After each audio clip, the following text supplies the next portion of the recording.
Alrighty then, chat room, we're back. We took a little bit of a week off. Had some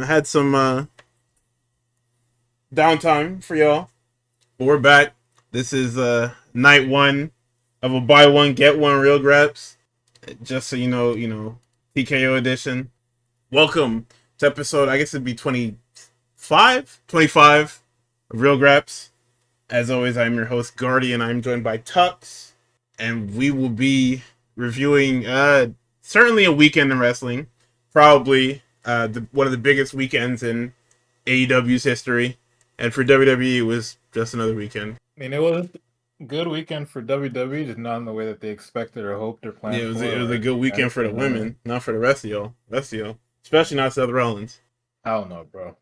Yo, we actually gotta have him wrestling bubble wrap for the rest of his life. Not even. Just give up that moonsault, bro.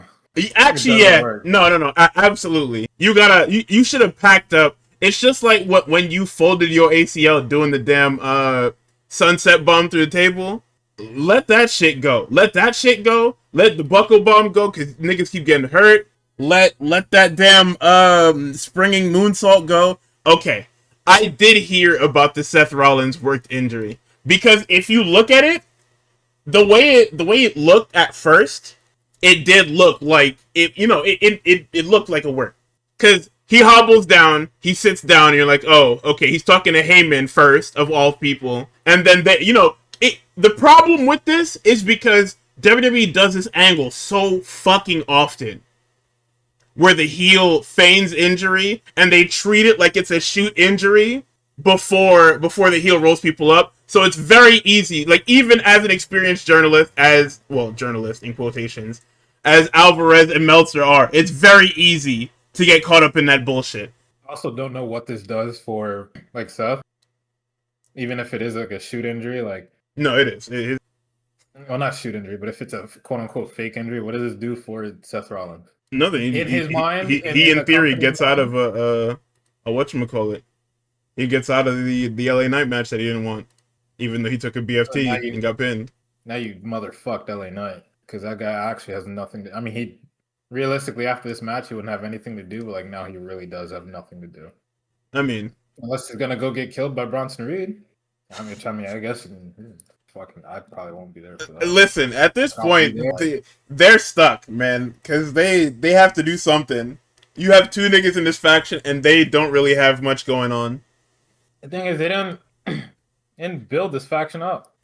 They don't look strong. No, not at all. They look like they actually look like fucking NPCs. Like, individually, them niggas used to be strong. Together, they aren't strong. Individually, they strong. Together, apes not strong. Literally, like, what happened? Yeah, I mean, you can tell that it was a legit injury, because Seth looked visibly shaken, because he knows exactly what it was, because this has happened to him fucking before. He looks visibly shaken, and then when it's the way that he gets up, and Jessica makes it very clear that he's hurt. Like, that wasn't a regular work, get back. She literally said, yo, fuck off. Nigga, LA Knight hits that BFT, gets the pin, and he walks up talking about this is fucking bullshit. Nigga, he's hurt. We won. I know you're not directly blaming him, but that's kind of crazy to say. Like, you're obviously pissed the fuck off. Might also be a situation too, because it's like, in my mind, I'm going up against All In, or All In just ended. Them niggas are having a real fun time, right? Niggas have been doubting this shit out of like the entire card in Saturday Night's Main Event the entire time.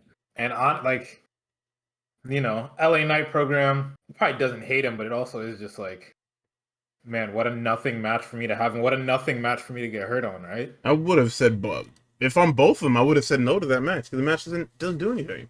It doesn't do anything. Like, who is that for? I don't know why H doesn't treat that briefcase like as much of a fucking albatross as it is. Like, niggas were not... Like, when niggas get titles, and we'll talk about that later, but like, niggas get titles in this company and then just don't work anymore. Yeah. When it's like, you should have a title and you should work. If anything, it's like, if I'm the briefcase holder, I don't have to work anymore. I damn near get a guaranteed title if I play my cards right. I don't have to work anymore. Why do I have to wrestle? We can have our little backstage brawls and our brawls into the crowd, but like you're not going to get me between those ropes until I get a title. Like what? What are you stupid? Work smarter, not harder, nigga. That's the name of the game with this briefcase. Duh. So then having a match and then Seth getting hurt. Everybody should feel stupid as fuck. Like literally everybody. Because you didn't need to do that in the slightest. We're gonna talk about we're gonna talk about how we have to have a discussion about social media. Social media's role in wrestling. I'm getting real tired of y'all. I'm getting tired of everybody using their Twitters. Shut the shit off. At the same time, it does kind of help in situations, right? With like, for example, Charlotte. Okay. Like with her uploading her little, like, I forget what that shit was, but I didn't read all Players Tribune. Uploading her Tribune. Everybody reading that because it was on Twitter. And then, taking that energy, like, damn, I actually fuck with Charlotte after reading that. Taking that energy, taking it into Evolution, and then them niggas actually cheering, talking about some, we want Charlotte. It's true. It's facts. We do want Charlotte. You niggas are fakers. They are fakers, but it's okay. Well, wrong equation. You got to the correct number, though. You know what I'm saying? We'll take that. Right? Her having that moment, especially in Evolution, and the crowd in general just being like, let's just turn this shit up for everybody involved. Remember that Evolution hard filter? The people who don't care about women's wrestling, by the way? That was crazy. You sent them niggas out. That was actually, I don't understand how that happens. Oh yeah, we're gonna have to talk about TNA too. No, I didn't watch the show. No, I didn't watch the show because I have better things to do in my life, like watch Saturday Night's Main Event. But right. But we're totally gonna talk about this fucking TNA show. Yeah, I mean, I guess I'm not saving it for tomorrow's Graps. We're talking about this fucking TNA show. Hey, fuck it. All right. I think if I talk about it after watching it, it'll probably make me angrier. So we're just gonna talk about it. Talk about the idea of it later. I mean, it all comes back to what I initially led with the first time, and not the first time. What fucking NXT PLE that was, where Trick won that shit, and then they zoomed in on the CEO of fucking TNA. Or what was that? Battleground, I think. Yeah, they zoomed right in on that nigga's face. I said it back then. I still stood by that shit. Everybody wants to talk about numbers and shit like that. I don't know, man. We'll get to it, but I don't know, man. No, this TNA shit is so shameless, brother. I honestly, it's so shameless, but it's also so TNA. What is it leading to, though? Nothing. Where do we go? It's leading to, hopefully this makes enough of a ruckus so that people will be like, huh, TNA's got something going on, huh? No. But I expect the attempt. Yeah, me too. No, I don't actually, because this is what TNA always does, by the way. And if you listen to everybody who said it, like I was saying it last night, and everybody on Twitter also said it, and all the publications also said it. Like, this is TNA at its purest, by the way. But let's start with the weekend. I guess we should start with Great American Bash, right? Because that was technically the first show on that was head-to-head with y'all in. Probably. Boy, them niggas got eaten alive, bro. They didn't. No, they deserve. You didn't watch the show, right? No, nigga. Both of those Saturday shows were glorified TV. Like, they tried to build these things as like a double feature main event thing. Nigga, it was watching a 3-hour fucking not TNA, a 3-hour NXT show. Yeah. This was a 3-hour TNA, or see, I keep saying it because it's the same program now. This is a 3-hour NXT show. That's what it was. It was a 3-hour NXT TV production, brother. I'm assuming all the likely suspects won, right? Of course. Everybody you'd think would win. This was the most foregone conclusion pay-per-view I've ever seen in my life. Same thing with Saturday Night's Main Event. Everything between these two shows was quite literally, you don't have to watch this show because you could probably predict every part of each match. So to start, we had Javon Evans and Jasper Troy. And when I seen this and I said, oh, this is what y'all put on against Yellen. Now, don't get me wrong. Yellen's opening match wasn't much better. It was definitely better wrestled, but it was also just another TV size match on a pay-per-view. But this Jasper Troy and Javon Evans. Okay, so what WWE wants you to understand is that if you win LFG, you are the golden goose. Yeah. They want you to strive to be on LFG. If you are an up and coming wrestler or want to be an up and coming wrestler, they want you to strive to be an LFG talent. Because if you are an LFG talent, we will put you like Jasper Troy. Jasper Troy was all over this fucking show. What do you mean? He appears in a later segment as well. He directly impacts the fucking North American title match. Oh, does he motherfuck Ricky Saints? Yes. Wow. Like it's so fucking ridiculous. So this is literally just your standard big little match. Even though Javon is like 7 feet tall. He's tall as hell. He's tall as shit. Tall and lanky. This shit is scary, bro. But yeah, he's fantastic. Jasper Troy is just a launching pad. He's a power guy. He's not a great wrestler, but I mean he can pick people up and put them down. So I guess it's worth something, right? Anyway, this was literally a nothing match. It was probably the worst opener to a pay-per-view you could have had, because Javon doesn't even get to beat him real. He just flash pins him. He rolls him up and he gets the pin and he escapes. Because we don't want to beat Jasper Troy, because we want to get him over, so people want to join LFG. Do you want to be on NXT TV? Do you want to skip the lines? You too can be a WWE superstar if you join LFG. If you put your applications in to want to be part of LFG, you can steal pay-per-view and TV time without even being a good wrestler, or even like a passable wrestler. Without even showing promise, you two can steal all the TV time you want. They're gonna do all that. They gotta graduate my folks, man. Like you gotta. No, your folks are gonna be used as the launching pad for these LFG nuggets. If Jasper Troy gets to injure Obafemi's ribs and take him to the fucking distance, and then nigga, Jasper Troy gets to beat the shit out of Obafemi on multiple NXT TV shows, and then beat the shit out of him on pay-per-view. Ridiculous, man. Son, and I'm so glad that niggas are finally starting to see what I've been talking about fucking with NXT. It's not NXT anymore. It should not have taken this long, though. It definitely should not. As soon as like every other commercial was an LFG ad, that's when you're like, all right, we have a problem, right? They had that little, was it Jada Parker? I forget who it was, but it was like that little weird ass match stip that they have where there's like no turnbuckles and no ropes or anything like that. Oh yes, the NXT Underground. That shit was surrounded by LFG and Evolve folks. I was just like, I'm sure. I don't understand. No, because you know what's crazy? Does anything for them when they do NXT Underground, they never point out who's in. Like normally, it's like crowd. They're like, oh yeah, it's fans and shit like that. That time they went out of their way to say it's Evolve talent, and I said, holy shit. Yep. As soon as I heard that, I was just like, I got worried because I was like, oh fuck no. Here we go, man. This shit is not NXT anymore. That little battle royal they had where Miles Bourne won, which is like pretty recent, but like that had some Evolve. A ton of Evolve talent in there. I was like, it's over. It's over. It's over. It's not Sean's show anymore. It's over, man. This is the product placement show. Like it's actually just over, man. I don't know what to tell you. So now people are hip to it. Now I guess niggas are like, oh yeah, I love watching. Niggas don't watch NXT, but that's what I've been saying, bro. Niggas don't watch NXT, so nobody knew. And now that I'm bringing this up, now that it's actually in their face and within their frame of view, it's a fucking problem. I don't know, man. I've been screaming about this shit for weeks, but wait. After that, we get across this show, there's for the women, there's a bunch of like promo packages for them going into Evolution, why they want to be there. The ones that I really noted down was, because I saw them, it was a Jada Parker one right after the opening match.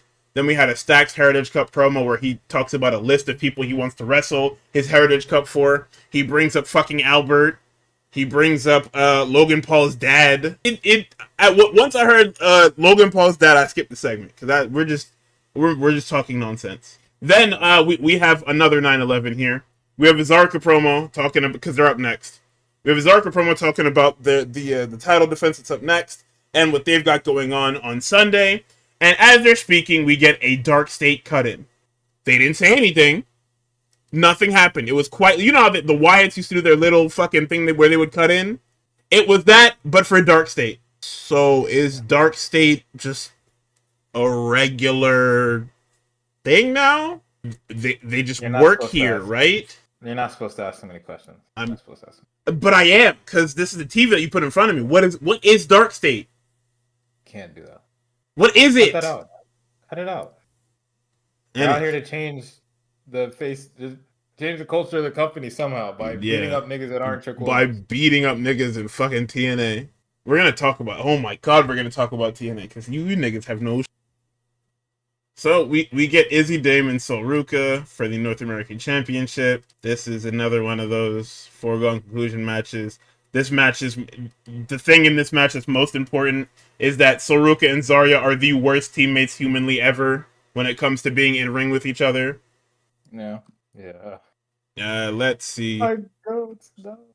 So in the beginning of the match, after they do the introductions, Pac slaps Zarya with this fucking doll and then runs out of the ring. And that's how we start the match. Referee is distracted by this, and as he's distracted, Izzy hits the Sky High on the Sol and has her for a visible 3 count, by the way. And we just... she hits the Sky High and time stops because the referee is turned around. He is yelling at Tatum and Zarya to stop. Sol is pinned for like 10 seconds. It's the most ridiculous shit I've ever seen. So let me go back into the match. They're bouncing around. Izzy ends up on the outside. Sol goes for a fucking moonsault and kills her. Sol goes for this moonsault, gets no height, no distance. Knee right to Izzy's fucking forehead. And I said, holy shit. Hold that, nigga. Yeah, hold that. Fucking concuss you crazy style. Let's see, nigga, hold that shit. Holy shit, man. So Sol goes for a 450 clothesline. It does not look good. Sol messes up the springboard top rope X Factor. She tries to pop, messes it up, and then finally gets it. Then on the outside, Zarya spears Pax, and Izzy is distracted by this for whatever reason. And then we get a random Soul Snatcher for 3. Random? Because that's what it is. The move does not work, man. I think one of her best Soul Snatchers was in the fucking ladder triple match tag team. Oh, okay. Oh, that too. But the triple tag team one had like a very natural one she hit on Charlotte. I was like, oh. I did hear about that. Yeah, they referenced it in that promo that I was talking about. So the Soul Snatcher, right? The one she hit in this match, it was Izzy was distracted, and then she ran off the ropes, and as she was coming back off the ropes, then Sol hit the Soul Snatcher. But like I said, you can't keep doing that. This move is too dependent on people being unaware. It's not like the RKO where I can quite literally hit it anywhere. No memes, no nothing. I can literally just hit that and the Diamond Cutter anywhere. The Soul Snatcher requires you to be in motion already for me to be able to hit this thing and have it not look ridiculous. It's just crazy. Like, it's a cool move, but like you gotta get something else. Give it up. Do something. You're athletic. Do a 450. Do a shooter. She should get a fucking Blue Thunder Bomb, Loki. What she need that for, man? I don't know, but it'd be fucking. That's her finish. For that move. No, because niggas don't actually lose that move, but you know, it could be like your signature. Yeah, in NXT, and then Sami Zayn started knocking on the door. Hey, you winning with this? Hey, my transition move. You winning with this? That'd be a great move to fucking set up the power level. Once you start kicking out of that shit in NXT, that's when you know we're dealing with a main event. She should just do a springboard cutter. Level. She can't do a springboard cutter because you have Javon Evans. Yeah, you can't do that. Everybody's got the springboard cutter in this fucking company. Also, I noticed at the end of the match that Sol has red nail polish and blue nail polish on, or I guess red on one hand and blue on the other. So she's like, oh, so y'all really do this team shit, huh? But as we'll see on Evolution, you niggas are like the worst team ever. So we got a Jordan Blake segment. They're talking about, I don't remember. Oh no, they were just prepping. They were prepping for their match later tonight, talking about, I guess, trusting each other, whatever. I don't even remember. So then we get to Ricky Saints and Ego for the North American Championship. It's kind of weird that you would do the North American Championship back-to-back, but then you got to think about, this is like a really short card. Yeah. Like, this is a 5-match card with a TNA contract signing. I skipped the TNA contract signing, by the way. Nobody fucking... What? Get that shit out of here, man. I'm saying, bro. Who cares, man? I was love listening. WWE television. I was listening to Alvarez this morning. He was, and they were discussing the idea of them probably having Santana win the belt on an NXT pay-per-view, and I said, "Holy shit, that would be the most WWE and TNA thing at the same time." Is that TNA can't even win their title back on their show? Guess what happened? Niggas retain that bullshit. This shit is ridiculous. So I looked at the venue setup, and I said, having a Falls Count Anywhere match here is kind of fucking crazy. Because if you see how this venue is set up, it's not set up for them to do fucking anything. Nope. It's very small in between. From apron to barricade is only a couple of feet. It's only probably like 5 feet. It's not much. So we start off before Eagle can take his sports coat off. Saint starts laying into him, and immediately we're outside. Or sorry, Saint hits a huge spear, and Eagle powders to the outside, and immediately we're outside. Kane to the back. Eagle takes his coat off, runs away into the crowd immediately. I said, "Holy fuck!" I know it's Falls Count Anywhere, but a little bit, please. A little. You could have did anything, like a little bit of something. Nope. Immediately to the outside, immediately into the crowd, immediately into the concourse. So we're in. They're battling in the concourse. Niggas are throwing trash cans and shit. Ego picks up Saints for Ego's edge. He's gonna throw him into the fucking support beam. This nigga escapes, and then they start brawling again. This is where a trash can, I believe, is thrown into Ego, like just hard thrown in him. I don't know what the fuck happened there. Then he's then thrown through the merch table, like straight through the merch table. It was fucking insane. Destroyed like every action figure they had on that table. Fire, I can't lie. We get our obligatory fire extinguisher spot as we get back to ringside. Then he unhooks the guardrail and throws the guardrail on top of Ego and hits him with a chair. Then we get back into the ring, and as Saints is attempting Rochambeau, Ego then gets him into a DVD, and then just rams him neck first into the top buckle. I said, "Oh, that's gotta suck." And then, of course, because the AEW has not left our fucking body and our soul, we set up that fucking chair bridge, the damn chair table bridge thing, whatever. We set this bullshit up because we can't have enough of it. Oh no, sorry. He sets up the reverse one, so the chair backs are to each other. Oh yeah. Yeah, and then he gets back body dropped onto this fucking thing, and it is fucking gnarly, brother. Oh my god, the state of that day. I hate that one so much. AEW did that so much, by the way. On the all-in card, open chair, brain busters, reverse chair bridges, didn't care. It was nuts. It was just a weekend of fucking violence, man. For the sickos. So then we get a suplex under the guardrail for 2. Eagle gets powerbombed under the chair bridge for 2. So they once again leave the ring, and they brawl into like the hallway, like the backstage area or whatever. And Ricky starts beating this nigga with a slipper. And then out of nowhere, as they're battling back towards the arena, Jasper Troy chokeslams this nigga on an equipment box. So what the fuck is this? What kind? Taker told him that one. What kind of fucking stage hazard is this? And here come these dumbass niggas, Graves and Booker, trying to explain it. Oh, he was hot, man. He's lost. Get away from me! Literally get away from me. I guess that's the next feud is probably Saints and Jasper Troy, but like literally get away. He better graduate tomorrow, nigga. Yeah, I will be damned if I watch this fucking Jasper. Ricky Saints is not gonna get a good match out of him, man. Like, yeah, see, I'm gonna have to watch that bullshit tonight/tomorrow too. Great. Fucking. Tell you, it's on the way. Oh my god, dude, it's so insane. So then we get back to the ring, and Paige misses the craziest chair shot I've ever seen. He has this thing above his head, and he's trying not to kill Ricky with it, because he knows if he swings this shit, and he's not looking, he's going to kill this fucking guy. So he swings it and misses awkwardly, and Ricky hits him as hard as he fucking can with the chair in the back. So then we battle out onto the stage.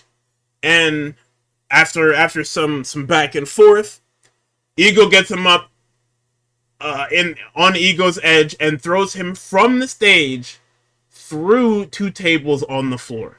And that was the. If you didn't think that was the finish, I don't know what's wrong with you, because that was crazy. Because we've seen niggas get thrown from the stage anywhere. I mean, the tornado DDT is not like we've seen that before. That one, I mean, granted, we've seen niggas get thrown off the stage. But that one was kind of like, off the ref. Yeah, we've seen that. Damn, them niggas actually have a match now. It's crazy. I didn't even realize. Hey, shit is fucking ridiculous. I just know the product so well.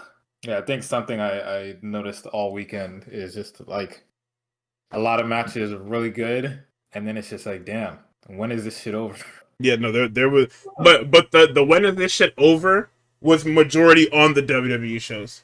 Yeah, because you're literally just waiting to get through. Like that, if I was in Georgia that weekend instead of being in Texas, and I had gone to the WWE fucking triple feature, I would if I was in that NXT crowd, I would have been on my phone the whole time. Because that's the type of show this was. Like, Falls Count Anywhere, Ego and Saints had an amazing match, but it's Falls Count Anywhere, so 70% of the match is I have to watch the shit on TV anyway. Nigga, I'm in the arena and I'm looking at the screen because these guys are just gone. Yep. Doing the fucking Willem Dafoe gifts, looking up. If you got like ringside shit, you're just looking straight up. No, it's NXT, so that you got to be looking left or right, whatever it is. Oh yeah. AEW had to fucking. Oh my god, did I tell you about that stupid ass shit? When I went to Mania 29. And the seats we had were like super duper high. So everything I watched was on that stupid ass Jumbotron, man. Oh. Shit was crazy. Oh, man. Oh, yeah. So TNA contract signing, I skipped this. I'm sure there was more of the Evolution promos for the women. I didn't. Because I was on. What was I on? No, I was here and I was skipping through it. So I must have just missed them because I was mashing through the +10 button. This is a cool idea, though. So, we head to our NXT. This is my most hated match of the weekend. Because this could have been such a fucking fantastic match. But some fucking knob in creative said, yes, we need Josh Briggs all over this fucking match. You know what this match needs? Josh Briggs interference. Josh Briggs calling his fucking tag team partner a cuck because he won't cheat to beat Obafemi. Josh Briggs being incredibly fucking mad that his partner, who has never cheated in his fucking life, refuses to cheat to win the title. Brother, they're having a good match. And then all over the match, there is Josh Briggs inserting himself and doing stupid shit. So, as champion and challenger are heading to the ring, they note that the last time the NXT title was defended in Georgia was in 2018, and it was familiar faces Johnny Gargano and Andrade. My Demon? Who, Andrade? Yeah. No, not Johnny Gargano. I mean, I fuck with Johnny, but Triple H hasn't been. I don't want to say tag team wrestling hell because he's doing great over there, but if that nigga Gargano ever was like, yeah, I want to do a singles push, he's gonna point to what happened to fucking Austin Theory on Monday and be like, yeah, right, bud. What, injured and then told you're fucking loser, so I'm dumping you. And I'm gonna hang out with the New Day now. I'm gonna be the New Day's third. Broken up off screen. It was a waste of time. They didn't have anything for it. There was no. I don't know why we're surprised. Like this happens all the time at WWE where they don't have anything for it, so they just ignore it. We had plenty of chances to break them niggas up before. Yeah, but they didn't want to actually invest in it. Like, do you really want to see that on TV? Like they were trying to find interesting ways to put it on TV. But if that had gotten TV time over any of the shit that happens on Raw normally, they probably would have blown the thing up. I don't think that's. We have plenty of carrying cross segments on Raw TV. Yeah, now we do. I mean, they've had a bunch before where he was just talking to niggas about nothing. Yeah, but those were in commercials, and I didn't get that because I live in North America, so. Well, my illegally downloaded. You didn't have to say none of that. My illegally found. I mean, them niggas they're taking down the videos already. They've already found the videos, so it doesn't matter. I gotta go. Well, I can't say the name of the actual service provider because that's snitching, but like, I have to use alternative, the alternative rows of videos to get to the actual shit now. I can't just go to the top anymore. It's ridiculous. But yeah, whatever I'm watching, I would see all them damn carrying cross segments. Yeah, Him talking to Sammy, him talking to AJ, all that shit. I mean, backstage segment isn't really stealing TV time. Well, it depends on the tier of backstage segment. Sammy telling that nigga to go fuck himself, it's not stealing TV time, because that's like a second of TV time. That's stealing TV time for me. Honestly. That's fair. I'm not trying to see that shit. So the tail of the tape for this match is that Inamura does not need any help. He is strong enough, he is fast enough to contend with Obafemi, but Josh Briggs refuses to just watch the good wrestling that is happening here. So they also note that that night was day 186 for Mr. Obafemi. So Inamura misses a splash. Oba ends up, running into the ropes. Briggs hits him with the fucking title. Inamura's like, yo, what are you fucking doing, man? What? I don't. First of all, I don't need your help. Second of all, why are you cheating? Like, why are you hard cheating? Like, it's not even regular cheating. You just whack this nigga in the back of the head with this damn belt. What are you doing, man? Don't worry about it, I guess. So, Oba gets back. He gets hit with the craziest fucking spear I've ever seen. One of the craziest ones. You niggas are getting creative with these fucking spears, by the way. What is it, crossbody spear? It was like the crossbody spear thing. It's insane, man. So the big spears, man. Inamura goes up to the top. He hits it. He hits the damn vibrating, the damn supercharged body splash, whatever you want. Yeah, where he's fucking shaking the top. Yeah, he tries to get he has the visual pin. He has Oba pinned for like fucking 10 seconds. Another one, by the way. Visual 10-second pin. The ref is fucking cooked. Oh my god. Briggs is talking about, yo, use the title, do something. Nigga said, man, please, God, bro, just die. Nigga, shoot him. So he gets hit with a chokeslam for 2. Briggs is literally now screaming at the top of his lungs for this nigga to cheat. He's ignoring him. Then we get to the fucking, the coolest shit I've ever seen. Or, I'm lying. It's not the coolest shit I've ever seen, but for NXT standards, especially on this show, it is the coolest shit I've ever seen. These niggas are trading chops, they're trading forearms, they're hitting each other as hard as they fucking can. This nigga lifts Inamura up for fall from grace. He gets hit with a brain chop. This nigga does a modified cycle driver into a power bomb for 2. Then Oba ends up knocking Briggs off the apron. He ends up getting run into Briggs and rolled up by Inamura for 2. And then eventually he gets caught in the fall of grace for 3. Nigga, if Josh Briggs wasn't such an important part of this match would have been a lot better than it was. It would have gotten a better rating. It would have been better in people's eyes. It would have just been 2 strong fucking guys hitting each other as hard as they can. But for whatever fucking reason, Josh Briggs has to be in this match. He has to be in there wasting everybody's fucking time. We gotta set up our next storyline, man. We gotta set up the breakup. Fuck him! Fuck him! Josh Briggs, Inamura match. Who cares? Who cares? Dude, WWE and putting people together just to break them up is the most ill thing I've ever seen. Let it go! Let niggas drift. The same shit you did with Metaphor, where the niggas on screens all said bye to each other and then you fired 90% of them? Let it go. It's half, by the way. But yeah, let it go. Let a lot of this shit.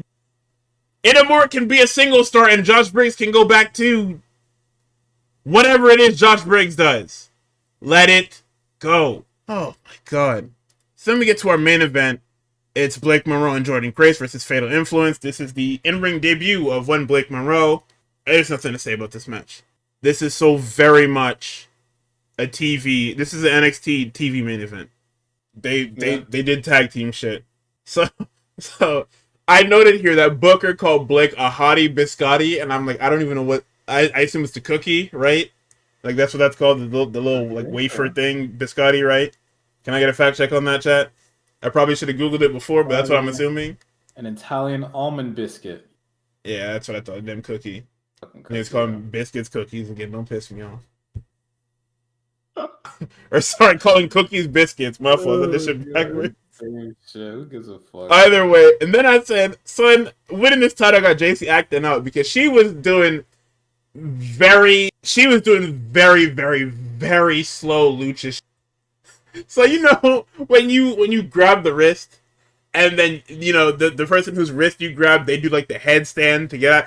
She was doing that in 0.25 speed, and I said, "Damn, this looks fucking crazy." She's trying, right? So, no, I like JC, but this was nuts. You should have left this shit alone. Because then Blake tries to do the other lucha thing where the arm is twisted and you use the rope for leverage and flip herself over, and she almost eats shit. And I said, Jesus Christ, just wrestle. Get away from it, just wrestle. Not JC, man. So they're trying to continue this story of JC being the most beatable NXT champion because they had a Laney Reed. Sorry, I almost said Brinley Reese. This is probably another NXT person that I fucking forgot about. That totally is. But what was I saying? Yes, JC. Laney Reed said the that JC was the most beatable, and that is the crux for JC's title reign. Is that everybody swears that she's beatable and we can't. Basically, it's the Mandy Rose thing. They're running the Mandy Rose shit again. Where everybody knows that Mandy Rose should not be a champion. We're all acknowledging that Mandy Rose should not be champion. But by hook or by crook, she's still a champion. It's The Miz, it's Mandy Rose, it's every shit heel title run ever. JC is good, but I'm just saying, it's the same story that they always use. That storyline is what people used to try and say, oh no, Mandy was good. Mandy showed promise at first. I was a Mandy Rose fan when she first came up in Absolution, when Paige brought them to the main roster in, like, what was that, 2018 or whatever? I looked at her and I said, okay, so Mandy Rose is the one we're paying attention to. Sonya Deville is just there. And I waited, and I waited, and I waited for her to get better. And I waited for them to give her opportunities to get better. And I waited, and I waited. And then she went back to NXT, was evil, and won the belt. And I waited, and I waited, and I waited for her to get better. She did not get better. And then she beat Meiko Satomura, and I said, I'm going to kill myself. So yeah, that's me dealing with Mandy Rose in terms of NXT 2.0 and all that other bullshit. So Jasmine next gets involved, and of course, to even the odds, because there's not another third person for them out there, Masha Slamovich comes out, and this is the weirdest, this is the oddest interaction I've ever seen in wrestling ever. Where Masha turns Jasmine around, she gives her a forearm, and Jasmine does not. She just decides to start firing forearms back. And then they do forearms back. I said, what the fuck is going on here? Jasmine Nix don't wrestle, and when she do, they beat the shit out of her. What do you mean she is brawling with Masha Slamovich? What happened here? Hello? In the PC. I don't give a shit where they at. This shit did not give me no home buff. Hey. You got a training. Get the fuck. So let me get this crazy back elbow into the damn swinging DDT by Blake for 3. It's nothing special. It's a very by the numbers tag match. They didn't do any big spots. They didn't have any. The big spot that was planned for this match was Masha. And I'm being so serious. Masha was the high spot. That was it. It was a very okay TV tag match in the main event of my pay-per-view that's going up against AEW's biggest show of the year. Nice. I listen, man. I don't know what to tell you. It shouldn't have put that. I'm pretty sure, if I had to guess, right? Fucking Sean sat all his girlies down. I was just like, listen, I need y'all to do something on this NXT shit. I'll try to get as many of you as I can on Evolution too. Matter of fact, I'm pretty sure everybody that was here, all the girls that were here anyway, showed up in Evolution the next day anyway. Yeah, Soru Kazaria, Izzy, Tatum, Blake Jordan, and then Fatal Influence. Yeah, everybody here was at fucking Evolution anyway. He said, hey, go ahead and take it easy, all right? If you can get you a nice little 2-star with Dave, you did your job. And I'm pretty sure only fucking Blake and Fatal Influence. Yeah, I was trying to stay away from cage match. Well, let's check. Soruka and Izzy got a 1.25 stars, or 1.75 stars. Because it's not good. It wasn't good. It wasn't good. It was messy. It wasn't good. And I can't even say it's anyone's fault, right? Because it's like, no, Dave, I don't blame him for going, okay, you niggas were tweaking. Dave actually gave them niggas hell. Nah, because some of this shit was actually fucking egregious, and y'all know it. Yeah. Like, this whole show was egregious, man. It's like, if we're being completely fucking honest, like, completely honest, this NXT show was fucking egregious. They didn't have anything, like, booked. They didn't fucking believe in anything. Like, this was the most egregious booking of a show I've ever fucking seen. It was literally just here. Yeah, two and 3/4 for the main event, 3.5 for Ego and Saints, and then Obafemi got 2.5. I guarantee you, the Obafemi match would have got a 3 if Josh Briggs wasn't there. If there wasn't Josh Briggs all over that shit, it wouldn't have been a problem. Yeah. Because if you look at the match rating that people gave it, Femi and Inamura has a 7, right? I think that's about where Javon Evans and Jasper Troy getting practically a 7 is fucking crazy. From the fans is a bit fucking crazy. Damn, niggas, attendance was 750? The fuck did you pack these niggas into an auditorium? What the fuck happened here? What arena is this? Oh, okay. Never mind. I know I've been here. Yeah, okay. It's a theater. I didn't see that until I actually clicked on it. I should have watched that fucking Noah show too. Noah had a crazy weekend. If you guys didn't see it, just watch all the Sunny Voyage stuff. Well, not all of it. Watch the upper card of the Sunny Voyage stuff. I'm not gonna spoil what happens, and the spoilers are out there. But I'm sure those double main events were fucking awesome. So we're moving on to I guess we could do Y'all In last, right? Since that's gonna be the one that fucking 6 hours long. I mean, the main show was actually 3 hours. I didn't watch any of that 0-hour bullshit. Oh, was the main show 3 hours? Yeah, because I was watching it on Amazon Prime, it was like 3 hours and some change. Oh, what the fuck? Oh, they might have cut out a lot of shit because on my fucking perfectly legal video, it probably had everything, is what it is. Fucking 5 parts, man. Yeah, because 0 hour was 2 hours long. Jesus. So let's go to Saturday night's main event. I want you to know, I was watching this in the office at work. You can go ask Gig and Rave how fucking disgusted I was the whole time watching this fucking card. Because the first thing I said was, why is this an hour and 20-something minutes? Now, I know it was live TV, right? I know it was network TV, which is why Goldberg got cut off and all that other stuff. And, you had a bunch of commercials and all that other shit. But this lineup, you had nothing with this lineup. Like, there was absolutely, positively fucking nothing in this lineup. Just like this damn Great American Bash, it was nothing. You didn't even try. You put on a show for the sake of having a show. You put on 2 shows for the sake of having 2 shows. I hate to do this, right? Because I'm not really a tribalist like that. I'm like technically all elite, but like, it's conditional. When are we going to be honest about these Saturday night main events? The first one was hyped up because it's like, oh my god. The first one in a while, yeah. I used to watch these as a kid. This will be cool. We can do this or we can do that. And something good to have in between long wait times for fucking PLEs. That one was okay, right? It was just okay. The rest, all dog shit. I'm sorry. It's because they don't plan them. They're not planning them. I don't think there's been a single one I've watched front to back, top to bottom. I've just been like, damn, that was a really good Saturday night's main event. I really fucked with that. Don't like it. They're just not good. There's no planning around them, and the stories that they're putting on Saturday night's main event are nothing throwaway matches. I mean, granted, Saturday night's main event was always like this, where it was, you're going to see a match from the big feud that you really care about on TV, but it's going to be the most bullshit, hokey nonsense. But we're in a better era now. You can give me something. If you don't want to give me the big hyped up, title matches or whatever, give me something to work with. Put some work rate shit on there. At least give me niggas that don't really be on TV or the PLEs like that on Saturday night's main event. Put your fucking tag division or some shit on there. You give me anything, bro. You had Goldberg in my fucking main event. Yeah. You had fucking 70-year-old. How old is this fucking guy? Probably like 60 something.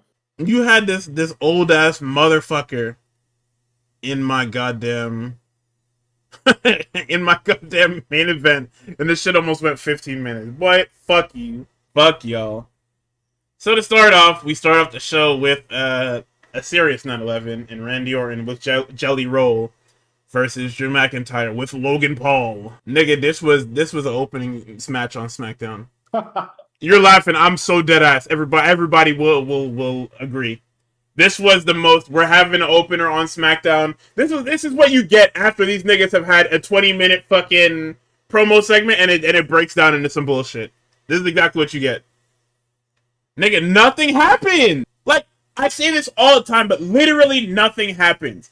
They have their very TV match on TV. The last bullet I have here is low quality TV garbage. That's what it is. Orton hits DDT. He sets up for the RKO. Logan Paul distracts him. He gets hit with a Claymore for 2. Jelly Roll is pantomiming and fucking talking shit to Logan Paul. Logan Paul gets in his face. He shoves Logan Paul down. Somehow this distracts Drew McIntyre of all people. Drew turns around and gets hit. Nigga, I typed somehow this distracts Drew and he gets hit with an RKO for 3. 2 minutes before it happens. I wrote that last part down.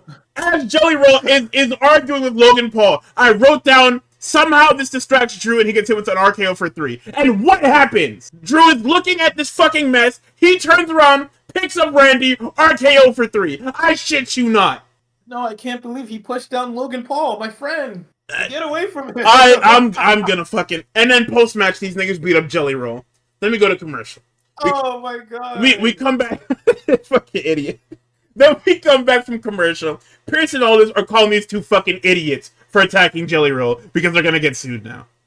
Then we cut to the crowd. We've got... I don't think that's how liability works, because that nigga is fucking ringside and anything can happen when you're down there. Yeah, but you know how it is. I get it, I understand. So we cut to ringside as we do with most Saturday night's main events. And who's in the crowd but your main event for tomorrow's Evolution show? It's Io and Rhea. Then we show Jade Cargill. And we know what happens when you show Jade Cargill in the current landscape of WWE. Naomi immediately apparates and beats the shit out of her. It's a pull-apart brawl. Aldis gets on the mic and says, hey, since y'all can't fuck off, we're going to have a special guest enforcer / referee for tomorrow's match. And it's Bianca. Bianca comes back in this... In this very, I think it's a dress, right? Is it a dress? Nice. Drew was in my top 10 last year. It's been a long year for him. Give him a little bit. I mean, hey, Drew is on a lot of people's list. It is not. What was it? What is it? A skirt? I couldn't see too well. Anyway, we get a Goldberg retrospective. They played this like 3 times throughout the night because I guess they really wanted to highlight that it's Goldberg's last, even though who cares? And then they cut that nigga off. No, they cut that nigga off because they forgot they're on network television. And then this asshole grabbed a mic and started talking and they said, holy shit. Jimbo and fucking Solo. Once again, this is another nothing happened match. Summer of Solo, brother. Know what it is. So, Wade Barrett is on commentary talking about how Jimbo is underrated and underappreciated. Who's paying you? Rikishi? Oh, sorry, Rikishi don't care about this one. Forgot he only cares about the other one. Don't even care about Solo. So, Jimbo goes for a flying nothing. He gets caught in a Uranagi for 2. Then, he gets laid out by Hikuleo on the outside. These niggas... Jimbo decides, yeah, if I'm gonna lose, I'm a hoop. Suplexes this nigga dead on the fucking apron. I said, holy shit, man. Yeah, the business for yourself, Jimbo. Right? Kill that nigga. Kill that nigga for free. I got bamboozled by the sleeves, definitely. It was nice, though. I did like it. So, we get a corkscrew dive from Jimbo onto the entire family tree. Sorry, my family tree. Hikuleo's got interference. He interferes and distracts Jimbo. Solo rolls up Jimbo, and then Hikuleo uses his fucking foot on Solo's ass to prop this nigga up so he can stack pin him for 3. It's the craziest thing I've ever seen. I've seen holding the leg down. I've seen fucking all this shit. He put his fucking size like 32 boot on this nigga's ass, and that was enough. Yep. So they lay this nigga out post-match, and of course Jacob is back. Everyone scatters. Jacob faces off with Hikuleo. They brawl. He low bridges Hikuleo and suicide dives on top of them. And that was the end of the segment. We go to commercial. We come right back. Randy announces that it's himself and Jelly Roll versus Logan Paul and Drew McIntyre for SummerSlam. Everybody groans. The Steiners are in the crowd. Hey! And because they're in the crowd, it's time for Seth Rollins to show up.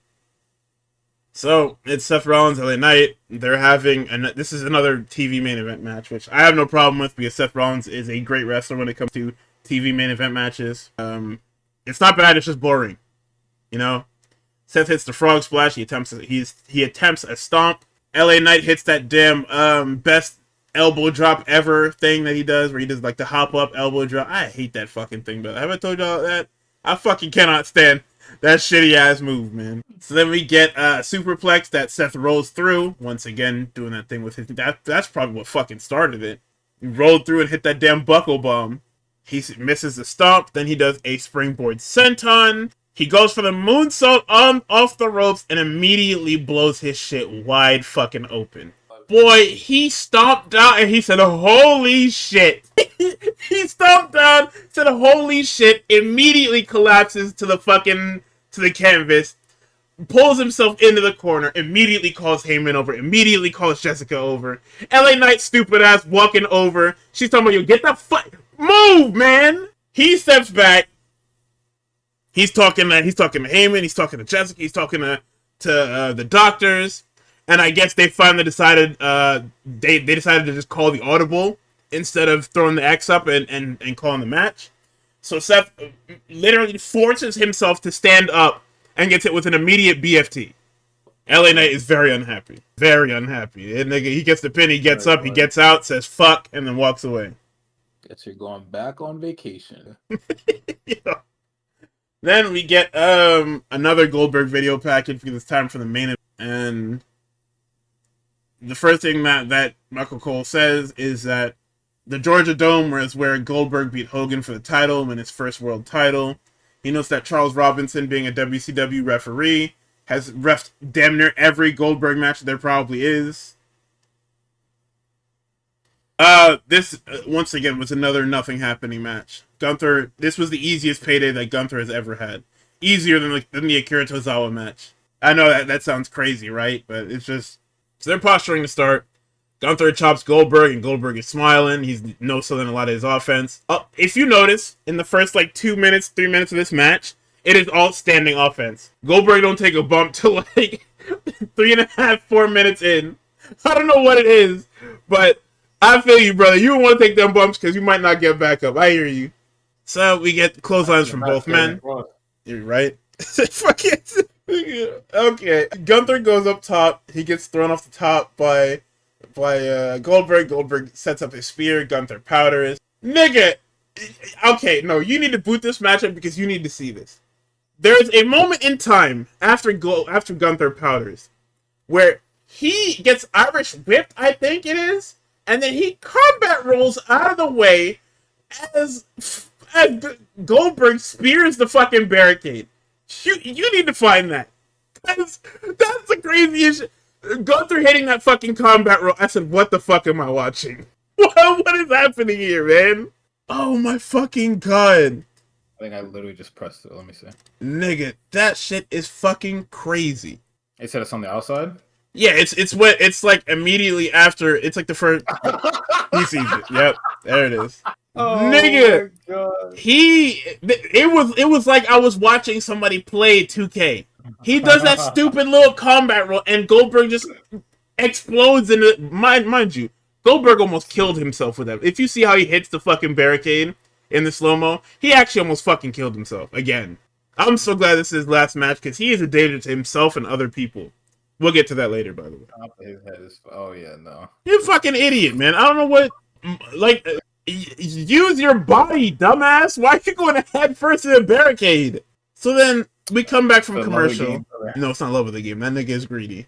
So yeah, no, he apparently wasn't happy with his match. I don't know how that's possible. The match was literally catered to you being the coolest guy ever, but okay. Oh, maybe the nigga wanted to win. Maybe, yeah, exactly. That's what the fuck it was. Nigga, you know we have other it's also the way he lost. That nigga had to pass out. they didn't pin him. They went with the TKO. Oh, guess what? I need to buy back some goodwill for my fucking champion after the terrorism that occurred at WrestleMania. You know what's crazy? Niggas said that on Twitter and they said, oh, it was 4 months ago. Give it up. No! Tell the fucking crowd to give it up, man. No! I'm not gonna give this shit up. Some of us give it up. Nigga, tell them to give it up first, bro. Oh, we come back from commercial and Gunther is working this guy's fucking knee. I said, Jesus Christ. He's working this fucking... He has this nigga in a fucking, like, a leg lock or some shit. Or maybe, I don't remember what it was, but I seen that. I said, there's no fucking way. Nigga's evil, okay. Goldberg gets up and hits this nigga with the craziest spine buster I've ever... Gunther gets this nigga up for a power... Or tries to get him up for a power bomb. Goldberg escapes, and then he kills Charles Robinson. Were those fucking reports of Charles Robinson having a cracked rib real? I didn't fact check them, but if they were... Has anybody seen... Charles is a fucking SmackDown guy, right? Yeah, he should be, I think. Right? I don't know if we've seen that nigga since then. Because, nigga, he posted on IG, yeah, it's time, man. It's time to get this fucker out of here. Oh my god, bro. Oh, man. No, this is fucking crazy. What, is Ethan Page gonna make the Canadian Championship? No, I'm talking about Goldberg. I'm not talking about... Oh my god, he's got a fucking Canadian strap for the North American Championship. He needs to hold his belt forever. Fuck no, drop that shit. No. He needs to hold his belt forever. This is fucking awesome. I'm here for it. I wanted him to drop this belt and go to the main roster, but I am so sold on this. I need him to be the longest reigning North American champion of all time. Like, you niggas are gonna have to fucking kill him to win that belt. You know, like Ethan Page. Hey, what Ethan Page did? Or is it the fucking, the Seth Rollins memes? Fuck, Mariah May hasn't had a fucking single... No. What the fuck? Yeah. Nigga, I told you Great American Bash was her shit. Great American Bash was her debut. And now we're setting up for the big, Jordan Grace match at Heat Wave, I think. Heat Wave's next, right? Fact check. So, Calendar check. I should be better at my job, but yeah. So, yeah. Goldberg spears the shit out of Charles Robinson and explodes him, and I'm like, holy shit, man. Gunther attacks this fucker's knee again. He takes the fucking knee brace off him and starts whooping him with the knee brace. Then Gunther goes to ringside to find this nigga's son. He shoves this nigga's son. This nigga hops the barricade. Security gets him immediately. Gunther gets into the ring, gets speared.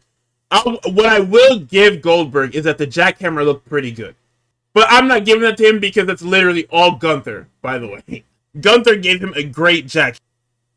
New ref comes out, most likely because Charles Robinson is probably actually fucking hurt. Goldberg gets a 2 count. And then after some shit, he locks in the sleeper.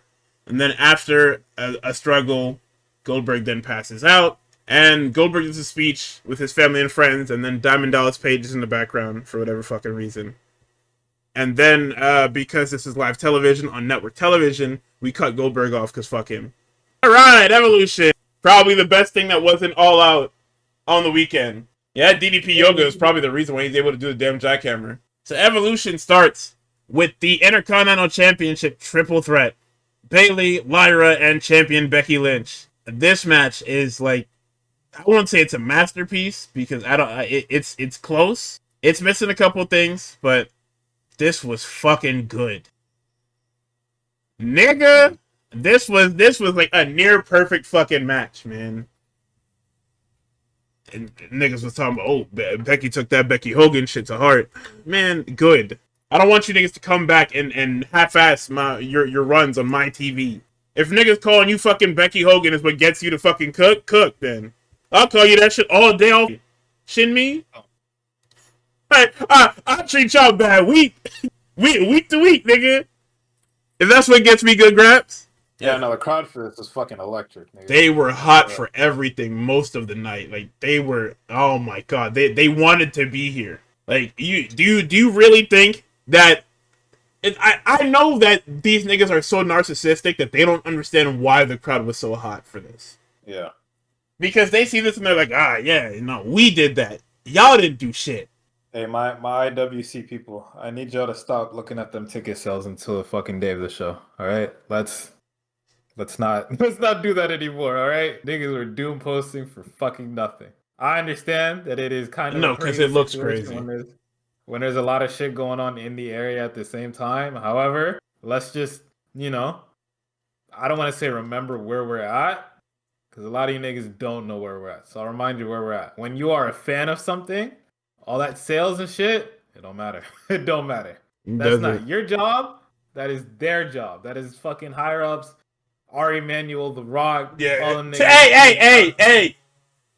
No way, man. It quite literally is their job to sell niggas on tickets. It's not my job to be a pocket watcher and look at how the ticket sales are doing, blah blah. Because guess what? This shit did great commercially, and guess what happened at the fucking presser? What fucking H said? That nigga said, "I don't know if we're doing this shit yearly.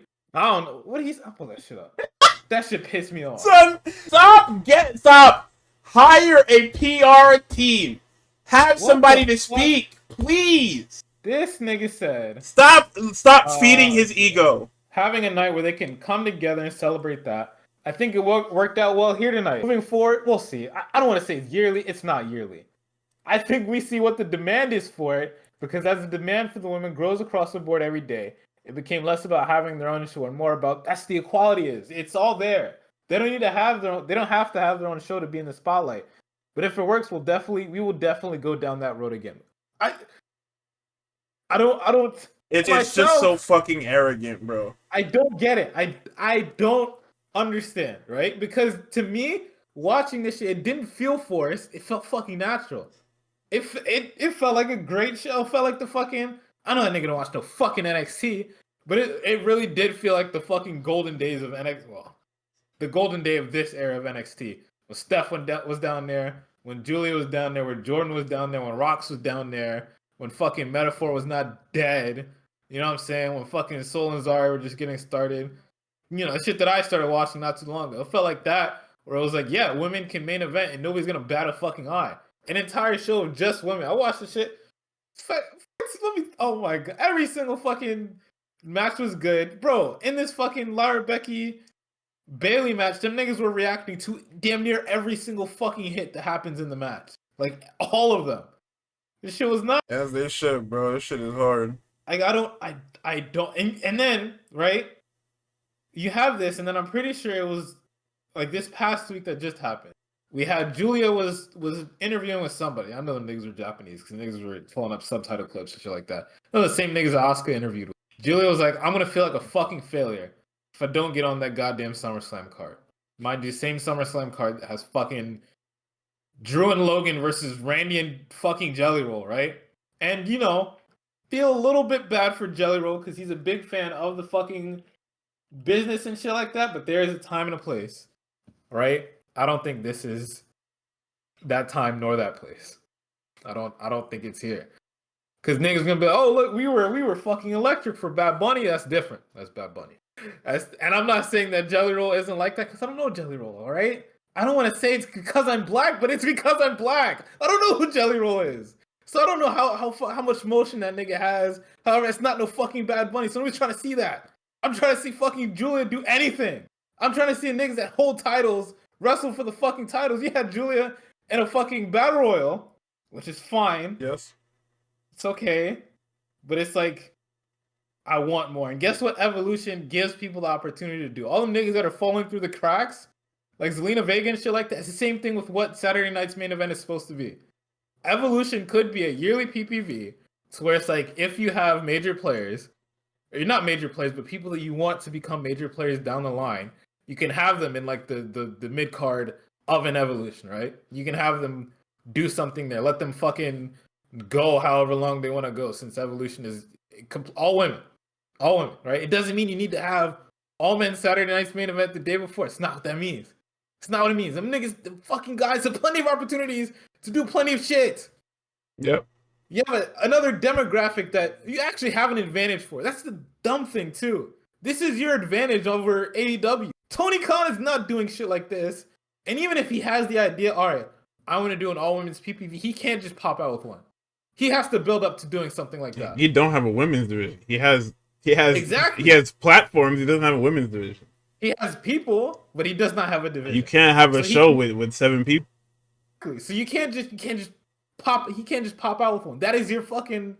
That is your card. That's the shit up your sleeve. The one thing you have over this nigga is a women's division, and you're saying you don't want to do it yearly?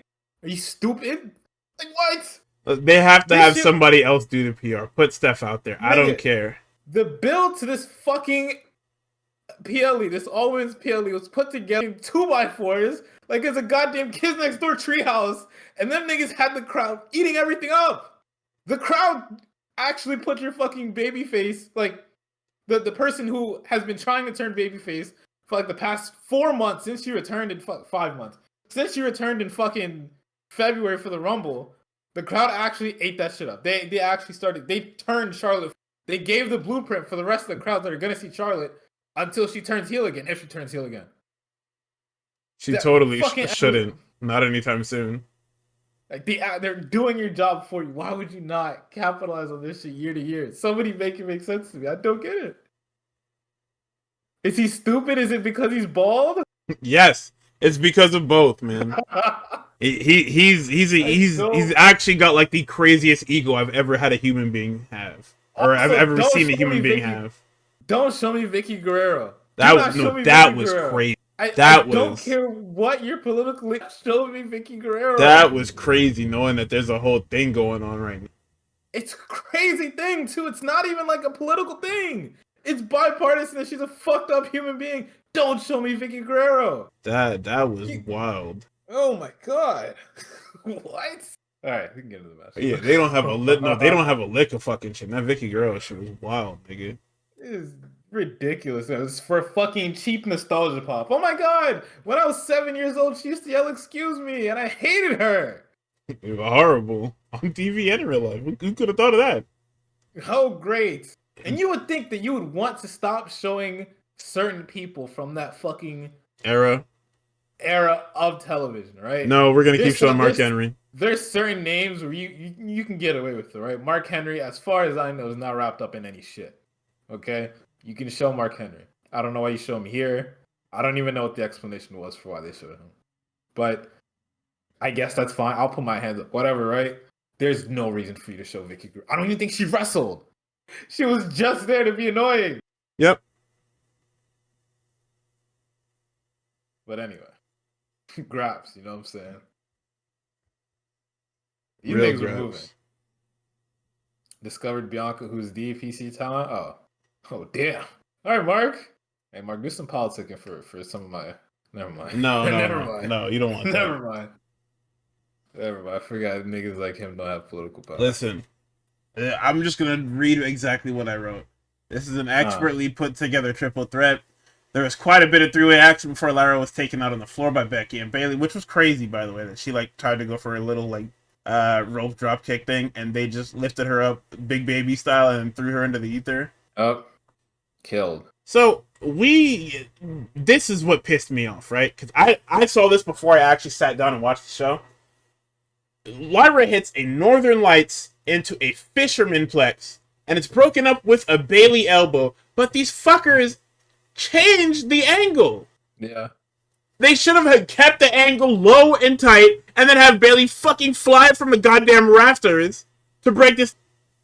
You can get a guy in range, in position, so you don't have to cut to far camera and ruin the whole goddamn thing. There was another shot somewhere in this where the technical director also made like a really weird cut too. So I feel like that nigga was tweaking that day, but I don't know. Maybe it's just me. You throw bricks at that nigga. I might have to. Yeah, no, it's actually pretty cool to see when niggas actually do triple threats and it's not just one person gets killed and they're fucking land on their back in the fucking like Yes, this was a real triple threat. breathing through their fucking mouth for 20 minutes. Everything was very real about this triple threat. Yeah. Somebody gets hit, somebody else comes flying in to fucking hit them, and it keeps going. Somebody gets put in a submission. Somebody else comes flying in to fucking break that shit up way before it even looks like they're gonna tap. Just because like I gotta get as much damage on as many people as possible. So we had Lyra in the trio woe, and Bayley does this stupid ass sunset bomb onto Becky into Lyra, and I said, man, please God, with these fucking sunset bombs, leave it alone. Nope. Nah, Becky and Bayley were actually just hooping.